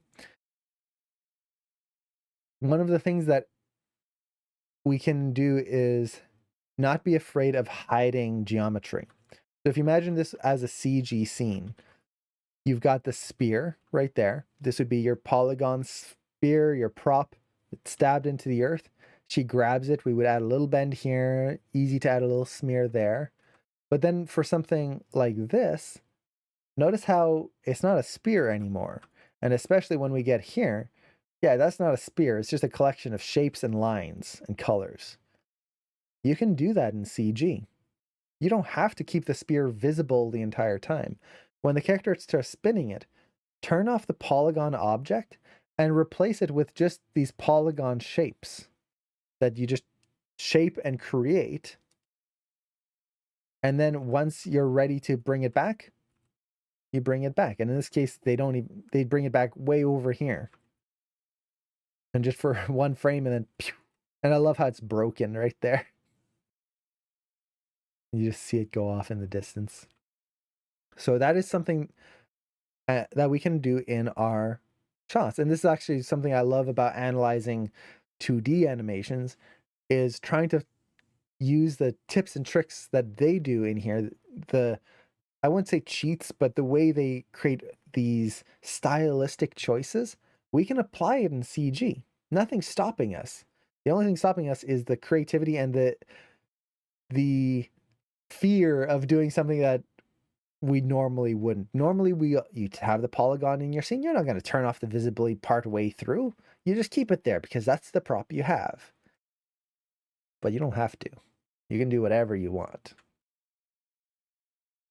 So, yeah, really cool scene. I just love the way she leans across there. Such a dynamic moment. And it's quick, too. Like the whole lean forward here, you can almost consider it starts 19. We get that, and then back on track by frame 30. So actually, let me double check. Is it 19? Yeah. So we've got 11 frames right there for the whole horse to go across. Not much time. Really cool. Now, let's see, David, you mentioned the part right after where she twists the creature's head didn't make too much sense to me. Well, let's look at it. Let's try to figure out what's going on. So we've got this scene here. And I believe, yeah, it happens right after this. That's really cool. I love that. So there's a lot of cool things we have here. Now, one thing I love here is how quick she's jumping up. Look at that. From sitting down, they anticipate for a long time. Once again, the longer you build the anticipation, the more powerful of a move you can do. So they hold her down right here for quite a while. She pops up, and we get the bouncing ball, essentially. If you just watch her hips right there, they go up, arc across, down, and then land before she stands up. It's really just the bouncing ball and overlapping. Now, she comes across here. This is another thing that I always recommend for students to think about. You don't always have to apply this, but notice how the horse doesn't run in a straight line. It goes from screen right, screen left, and then back. It's moving in an S shape. This is a great thing to try and add in your shots where, as a character is walking, don't let them walk on a track. Don't let them just move in a straight, boring line as if they're an animatronic and just on a rail. Have them move in an S shape through the scene or a curve through the scene. It makes the character so much more alive. Now, you don't have to go as extreme as this, but it just makes scenes way more dynamic. Now, we come through here. Great jump off right there, which leads beautifully into this. And let's look at that twist. So the twist here, essentially what she's doing, which is really cool, is she hooks her foot on the horn here and then just twists her body up. And you can see her other leg is like twisted behind there. And she just jumps off of the character while hooking her legs on its horns and drags the character up. Now, physically, that would be very hard to do, to land on something and then jump up with enough force to drag that thing upwards as well. That probably wouldn't happen in real life, but in animation we can exaggerate that, and it creates this really cool, fun moment. The other thing I just love is how they continue the twist. Even when she lets go, you can see the creature is still twisting and twirling down. It's just this really cool, again, a unique moment. Yeah, not fun for him, exactly. It's a unique moment where you have a character that has horns. She's fighting this creature. How does she use those horns to her advantage? If it was just a normal helmet, of course she couldn't do that because you're not going to be able to grip hard enough with your ankles. If her knees were holding it, maybe that could work. But it would still be very difficult. Because it has horns, she can do this. It makes sense in a kind of exaggerated way, but it works. So yeah, if it looks cool, it works. Exactly, this Final Fantasy physics. A character can have a 7-foot sword. Yeah, that's not a problem. Actually, how long is Sephiroth's sword? I forget. Is it 9 feet or 11 feet? I used to know. And then Cloud's Buster sword it would be like 300 pounds of steel to wield that. And he just puts it over his shoulder like it's nothing. It looks cool. And that's the thing. With animation, we don't always have to follow physical law. That if we're doing that, what's the point? It's supposed to be exaggerated. It's supposed to be more than real life. That's why it's animated. Otherwise, we would just film people doing it. So it's not a bad thing to exaggerate as long as you build it up in the world as something that is possible in their world. Yeah, exactly. It's the suspension of disbelief. And for anyone who doesn't know what that term means, suspension of disbelief is essentially the audience will always have a level where they will go, okay, I believe this. Okay, I believe this. And the moment you break the suspension of disbelief and when the audience goes, no, that wouldn't happen. You've brought them out of the film because they don't believe it's real anymore. And building up that suspension of disbelief and making the audience feel like this would be possible in this world that you create is very important, especially the more exaggerated you create. So, for example, Hotel Transylvania, the way they move is so fast and so cartoony that it could easily break the suspension of disbelief and make you go, no, that's not real. But because they build up the world in a cartoony way, and you right away you feel like, yeah, this is a cartoon and it's very exaggerated, you believe the rest. With this show, that suspension of disbelief is broken for a lot of people. And I have a feeling that's what causes a lot of people to not like the first episode when they first see it. I've seen it happen with a lot of people. Because you have this style of animation that they have shown very clearly. As you can see, we've been analyzing it for like an hour or 2 hours now. And it is a very unique sense of animation. But then I'm just going to skip ahead since we're on this topic. You get this. And this is one of my favorites. This is so cute. Very cartoony style of animation. And because it switches so harshly, that suspension of disbelief is broken. And you go from, oh, this is a really cool style, you're into it, they've set up the physics of the world, and then we have to get back into it. We have to relearn what we've just been watching. Now, is that a bad thing? No. You see this in shows like Space Jam, where it's a live action film, it's all live action, and then suddenly it's animated.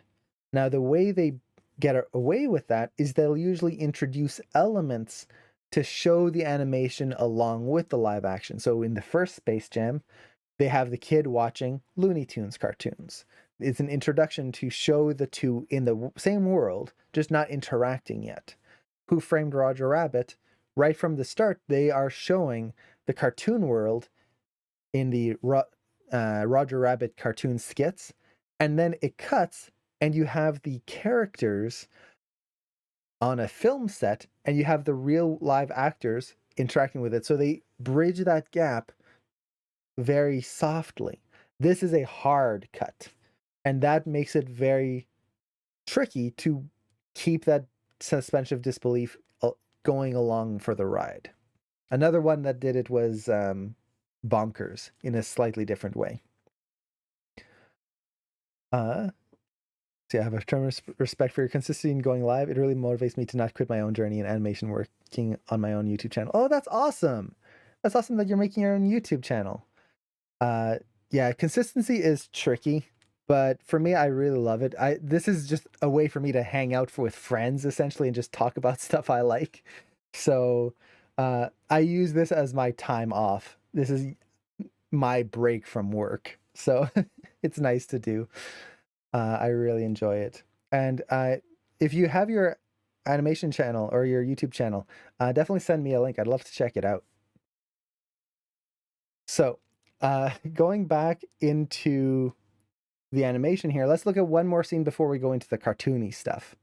And actually, I might save the cartoony stuff for next Saturday. We'll see. It'll depend on how long we talk about this one. And then Cameron is going to be around for the cartoony stuff as well. So actually, I just wanted to point out something that Jean-Denis Haas, for anyone who doesn't know him, he's got an awesome YouTube channel. You can find the link down below. He's a mentor at Animation Mentor. He's an awesome guy overall, and he's a Star Trek nerd just like me. He loves Star Trek stuff. And he pointed this out on his Twitter, and I can't unsee it. The horse's nostril is the Federation insignia. And now I can't unsee it. So if you kind of imagine the badge like behind this, it's just the Federation insignia. It's terrible. I can't unsee it. Um, I I blame him for that, but I also love it. Um, so let's go through here. Oh wait, to be honest, you cannot watch Centaurworld without first seeing bright rainbows, etc. Even though it doesn't start like that. Yeah. So this is actually something where, um, at the very beginning they do introduce it. So this is the very first thing you see in the show, which is this like cartoon and semi-realistic mix. Um, and if you're watching it on Netflix, you'll usually see the trailers, so it kind of gives you an idea what's happening. What I did was when I showed this to my family, I made sure to skip this part and actually have the show starting with the beginning here. So they never knew what was coming up next. And man, did I see the suspension of disbelief get totally broken. Everyone's faces just dropped, and it was just like, what the heck? They didn't know what to expect. And it was both hilarious and kind of sad because they didn't get back into it. That suspension of disbelief was so broken watching that first episode that they never got back into the flow of the cartoon. So this is one of those important things where the that little bit here at the beginning is an important element to this. They could have just started Netflix logo, skip this, but especially for that first episode, it is important. So, is that a bad thing? No, because by the second episode they were sold into it and they love the show, and we've rewatched it like 3 times since then. It's so good. Um, but it's just something to be aware of. As animators, we have to be very careful, especially if you're working on your own short film or any project. We can't let that suspension of disbelief break to the point that the audience will just not accept anything else in the show. So, Wama Wink, I know, I love Wama Wink. She probably Wama Wink and Glendale. Those are my 2 favorites. They're just so good. Glendale is awesome. I don't know if I have a clip of Glendale here, but one thing for anyone who has seen the show, if you haven't realized it yet, the voice actress for Glendale, she's the alpaca, I think, that, or not an alpaca, a gazelle, maybe? I'm not sure. She's the one with the portal stomach. The voice actress for her is the creator of the show. So that is just an awesome little thing. And I believe she does all of the singing as well. So it's so cool. Um, I know it's amazing that she did that whole voice and that smoker voice, like the rough voice. You listen to her in interviews, and she has a nice voice, like very melodic. She's a great voice actress. It's kind of like in Gravity Falls, how Uncle or Grunkle Stan, Seuss, and McGucket, the crazy old man, were all done by Alex Hirschfield, who was the creator as well. And then you have Owl House, where Alex Hirsch does the voice of Hootie and King, but also Dana Terrace, the creator, does the voice of that little kind of white ball with a big nose character. That's her basic, like that's how she draws herself. If you look at herself or her social media posts, she kind of draws a little gremlin character, and she does the voice of that little character as well. uh it's always nice to see when the creators put a little bit of themselves in the show. And then for Adventure Time, Pendleton Ward, the creator of Adventure Time, did the voice of Lumpy Space Princess, which was always fun. Let's see. uh And buddy, hey, that's awesome. You're starting your animation visual effects course. That's awesome. Congrats. I hope you have a great time in there. Yeah, Jing, her literal self insert. Yeah, in Owl House. It was always fun to see that character and how much of it is a little gremlin, and I love it. Um, And Greg, how would I explain the show to someone who hasn't seen the show and doesn't know what it's about? Without spoilers, I would say just watch it. But essentially, it's a how would I describe it without spoiling it? It's you can almost say it's a horse trying to get back to its owner and going on an epic adventure to do so. I would put it that way.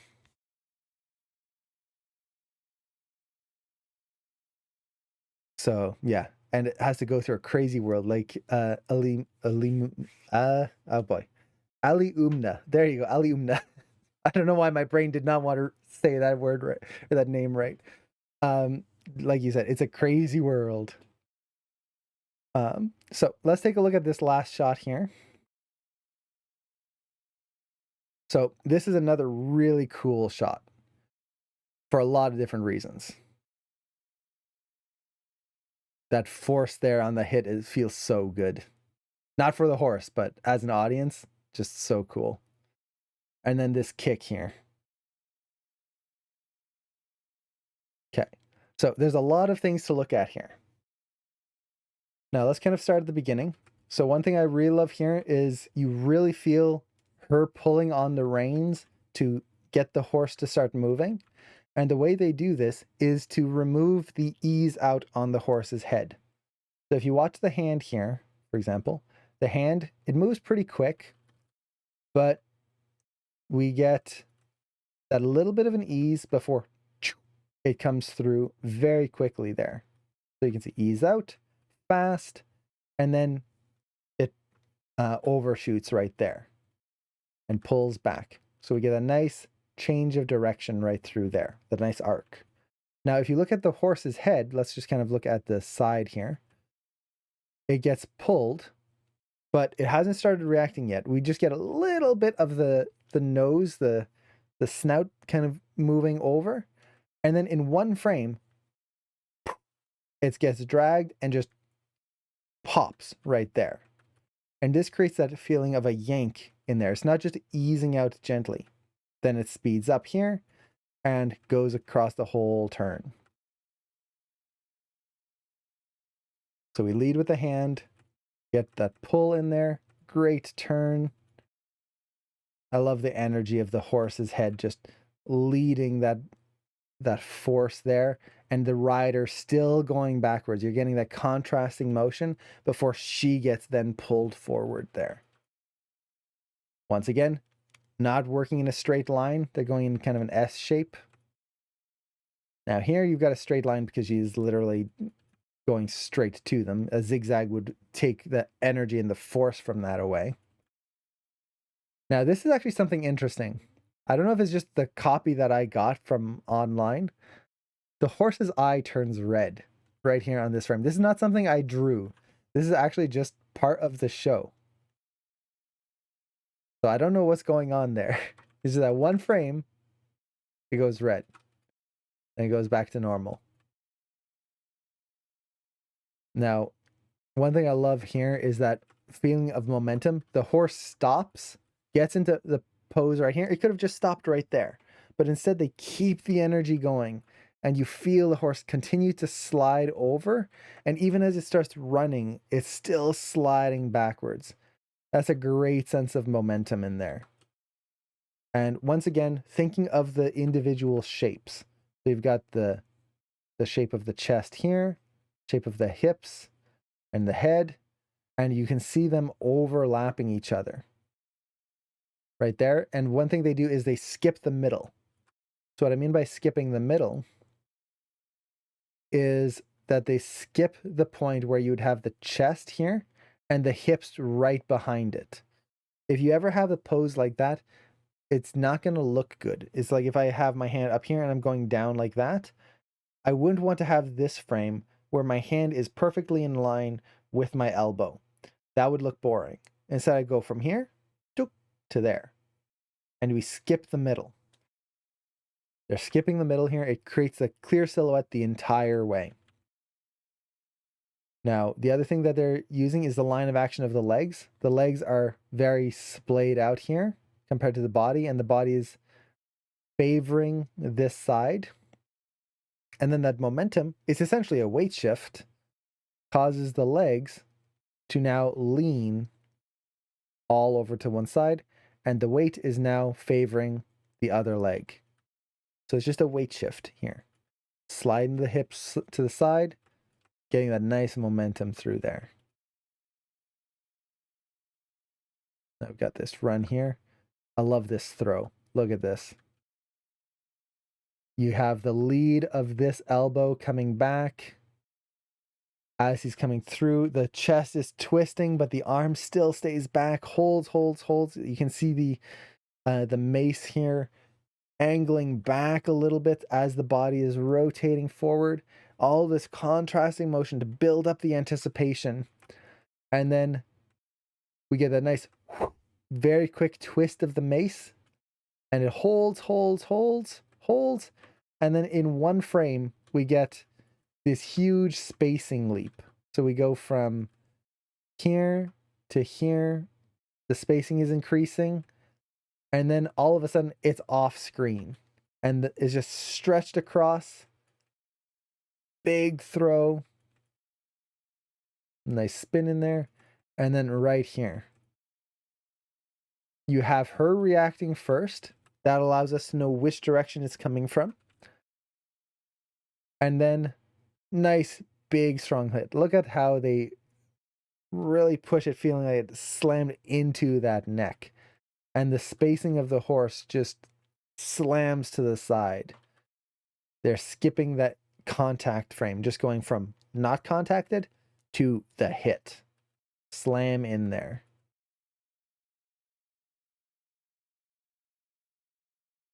Now, this here as well. One of the things I love about this show is how they skip over certain things to make the impacts and certain motions just much more interesting to look at. So as the character, as the rider is falling here, you have the body just kind of basically a moving hold. It's still twisting. You can see the mass of the body here twisting around, and we kind of lose track of the hips there as the body rotates. If you could see the hips, they'd be up here now. But it's essentially just a moving hold, very, very gentle. And then on the next frame, the character has flipped in half, essentially. Their hips are coming up over top. The body is crunched in very quick. So once again, they're pushing that ease, or I shouldn't say the ease, the anticipation, really pushing that anticipation before switching something over and then showing us the reaction afterwards. And impacts are always a pain to animate. I will just say that. Anytime a character has to hit the ground or fall and bounce off of something, those are always tricky to animate. And once again, they're avoiding the contact frame. So you have the arms up in the air here. And on the very next frame, the elbows are flat into the ground here. So they're just going right into the aftershock. They're not showing the moment where the back has just touched the ground and nothing else has reacted yet. Okay. Now, we go to the next section here. I love the way the horse starts running here. So you get that anticipation and then that big push off with the head. It's leading with the head and chest, and that is what gives it the energy to move forward. It's not just standing up and then just starts running forward. They're using that energy from the stand to lead into the run, one right into the next.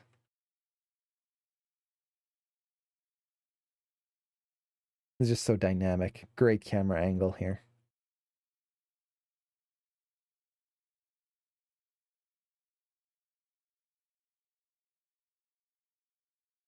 She just doesn't run very fast.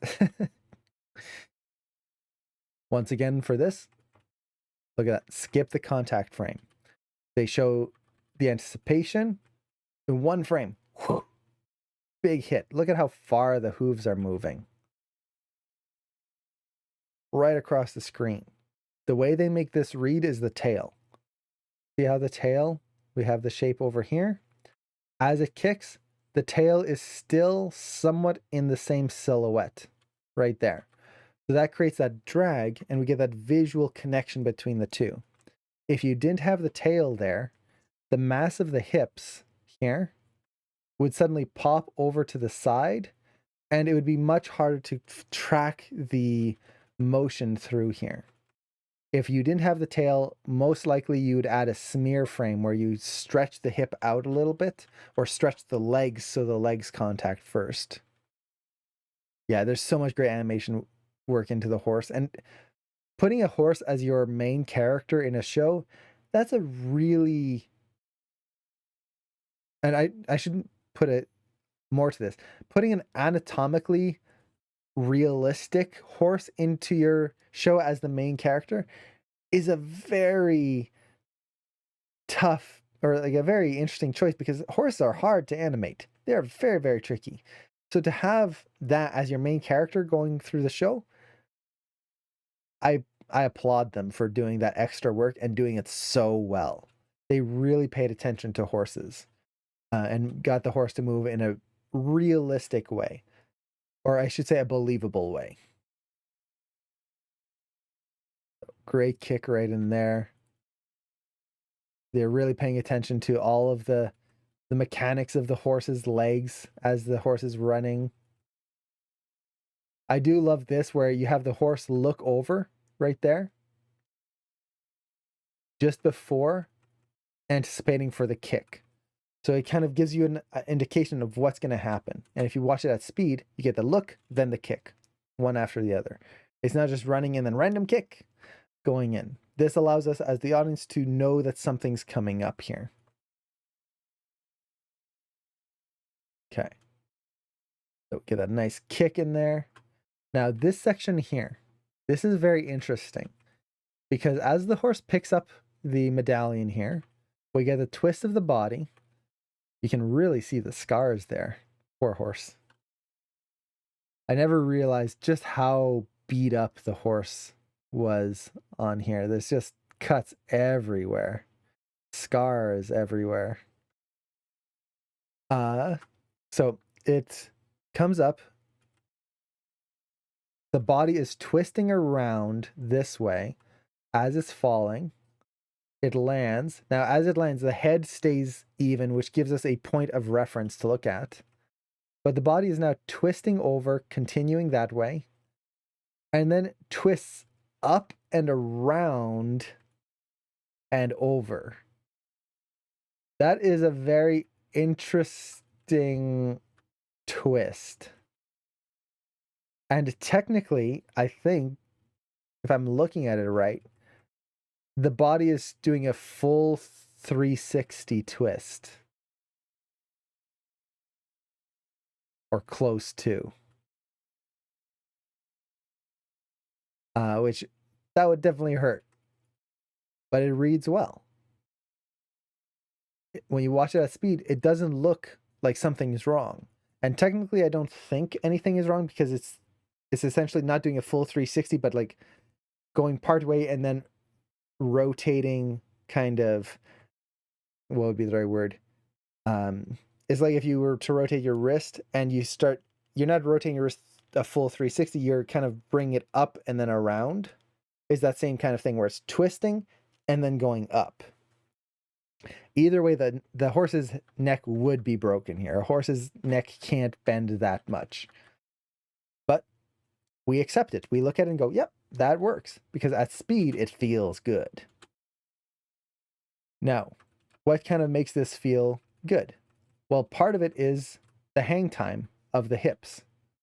If we kind of watch the hips, and I'm just going to track the center of it, we get that nice momentum through here.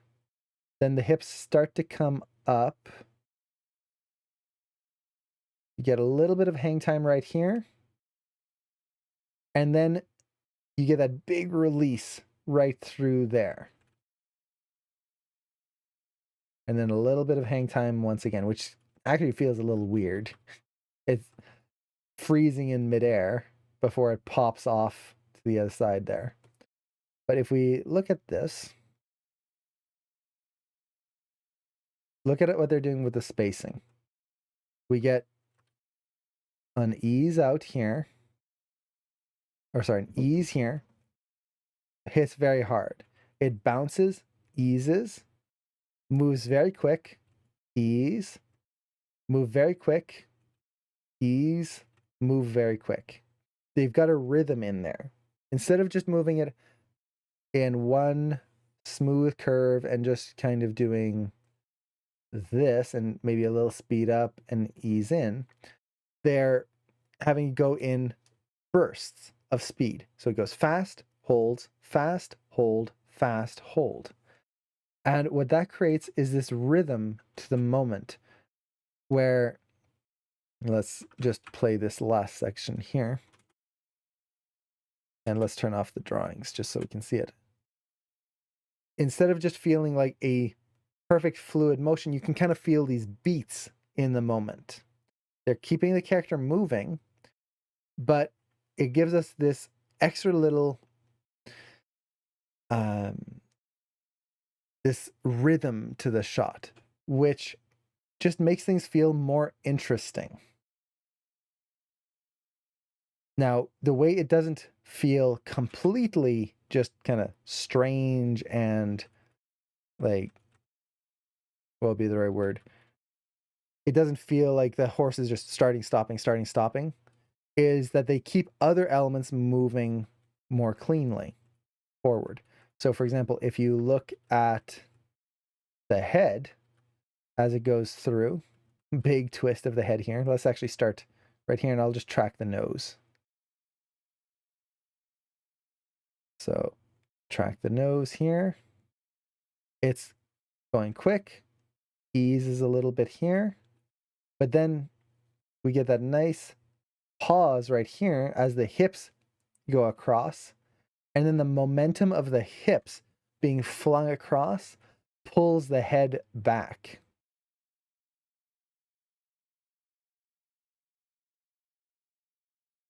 So we get that nice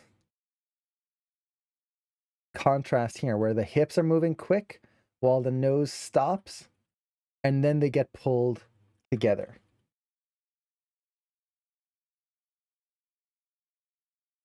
We get a nice rhythm going across through there. The other thing that they're doing is using the tail to bridge the gap here. So even though we get this big gap in spacing, the tail is bridging that and avoids feeling like the horse pops from one spot to the next. Also, keep in mind that this is animated on 2s. So if you were to animate this on 1s, you would have a breakdown where you would connect those and bridge them a little bit more. You wouldn't have that big spacing gap on 1s. That could feel a little weird in a situation like this.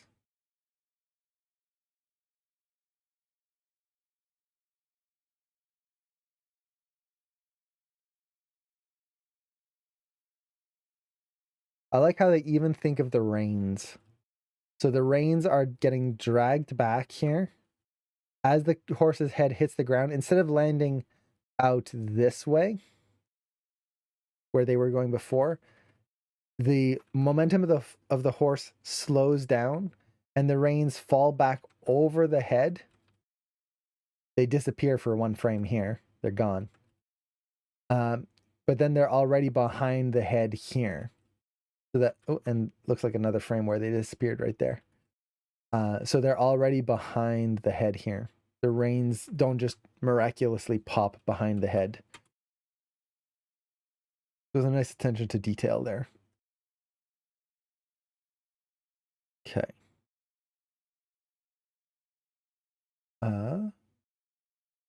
Yeah. So those are the main clips from the real world there. Let's see, do we have time to take a quick look? Or maybe we'll save them for next stream. because there are some things that we could really dive into those. Maybe we'll make a two-parter out of this.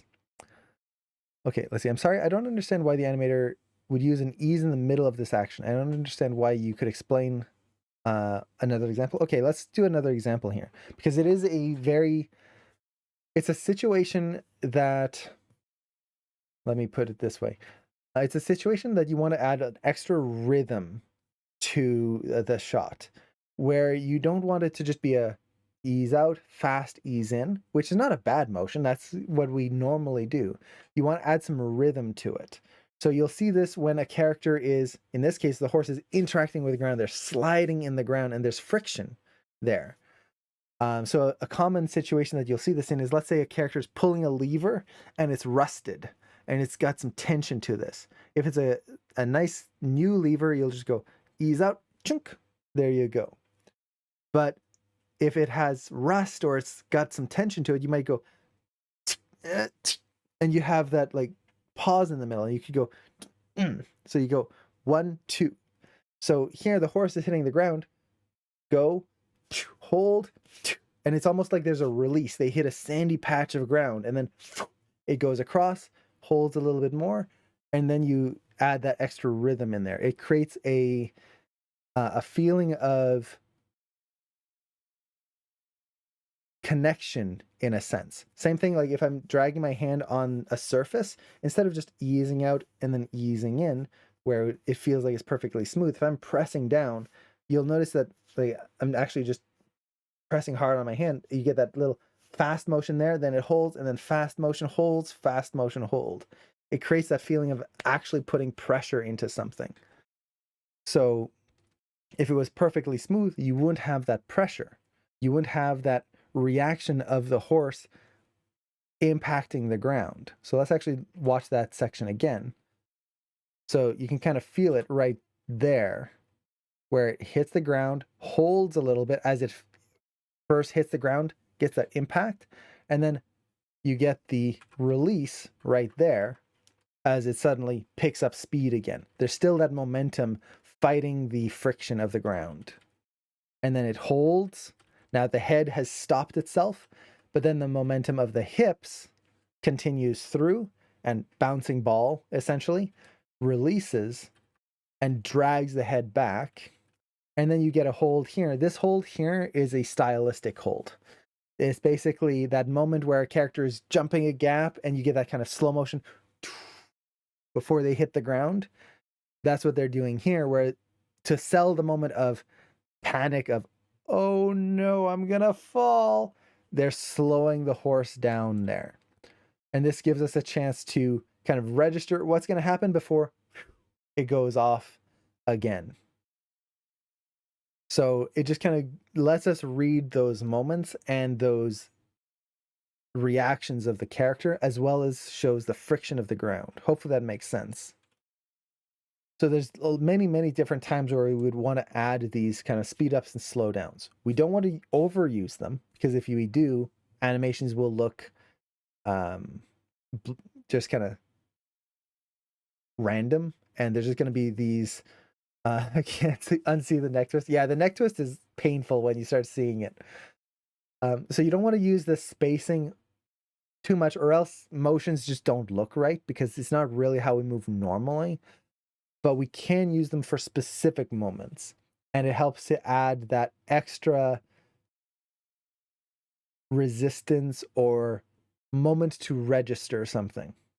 Now you can see here, they went with a different take on the rider. If you look at the spacing for the rider, let's just track the knee here. You'll see it's just a nice ease in. Nice ease in, that's it. Because she is in control here. She is going down, and it's kind of like a baseball slide. Just hitting the ground and in full control over what she's going to do. The horse is not in control. The horse is just scrambling. So that erratic spacing helps to push that feeling of panic and scrambling. I guess I'll try something like that in my next animation. Yeah, it's a fun thing to try. So for example, if you've got a dragon and they like put their claw up, I think this was actually, yeah, Harry Potter. If you watch I think it's Harry Potter and the Goblet of Fire. There's the dragon that crawls up on the roof of the castle when it's chasing Harry Potter, and it hits the roof, and the roof starts to give away, and its claw basically slides across, holds, slides across, holds. That's a variation of this where you're adding that friction and that interaction with the environment that is not perfect. It's not just putting its claw in and easing it to a stop.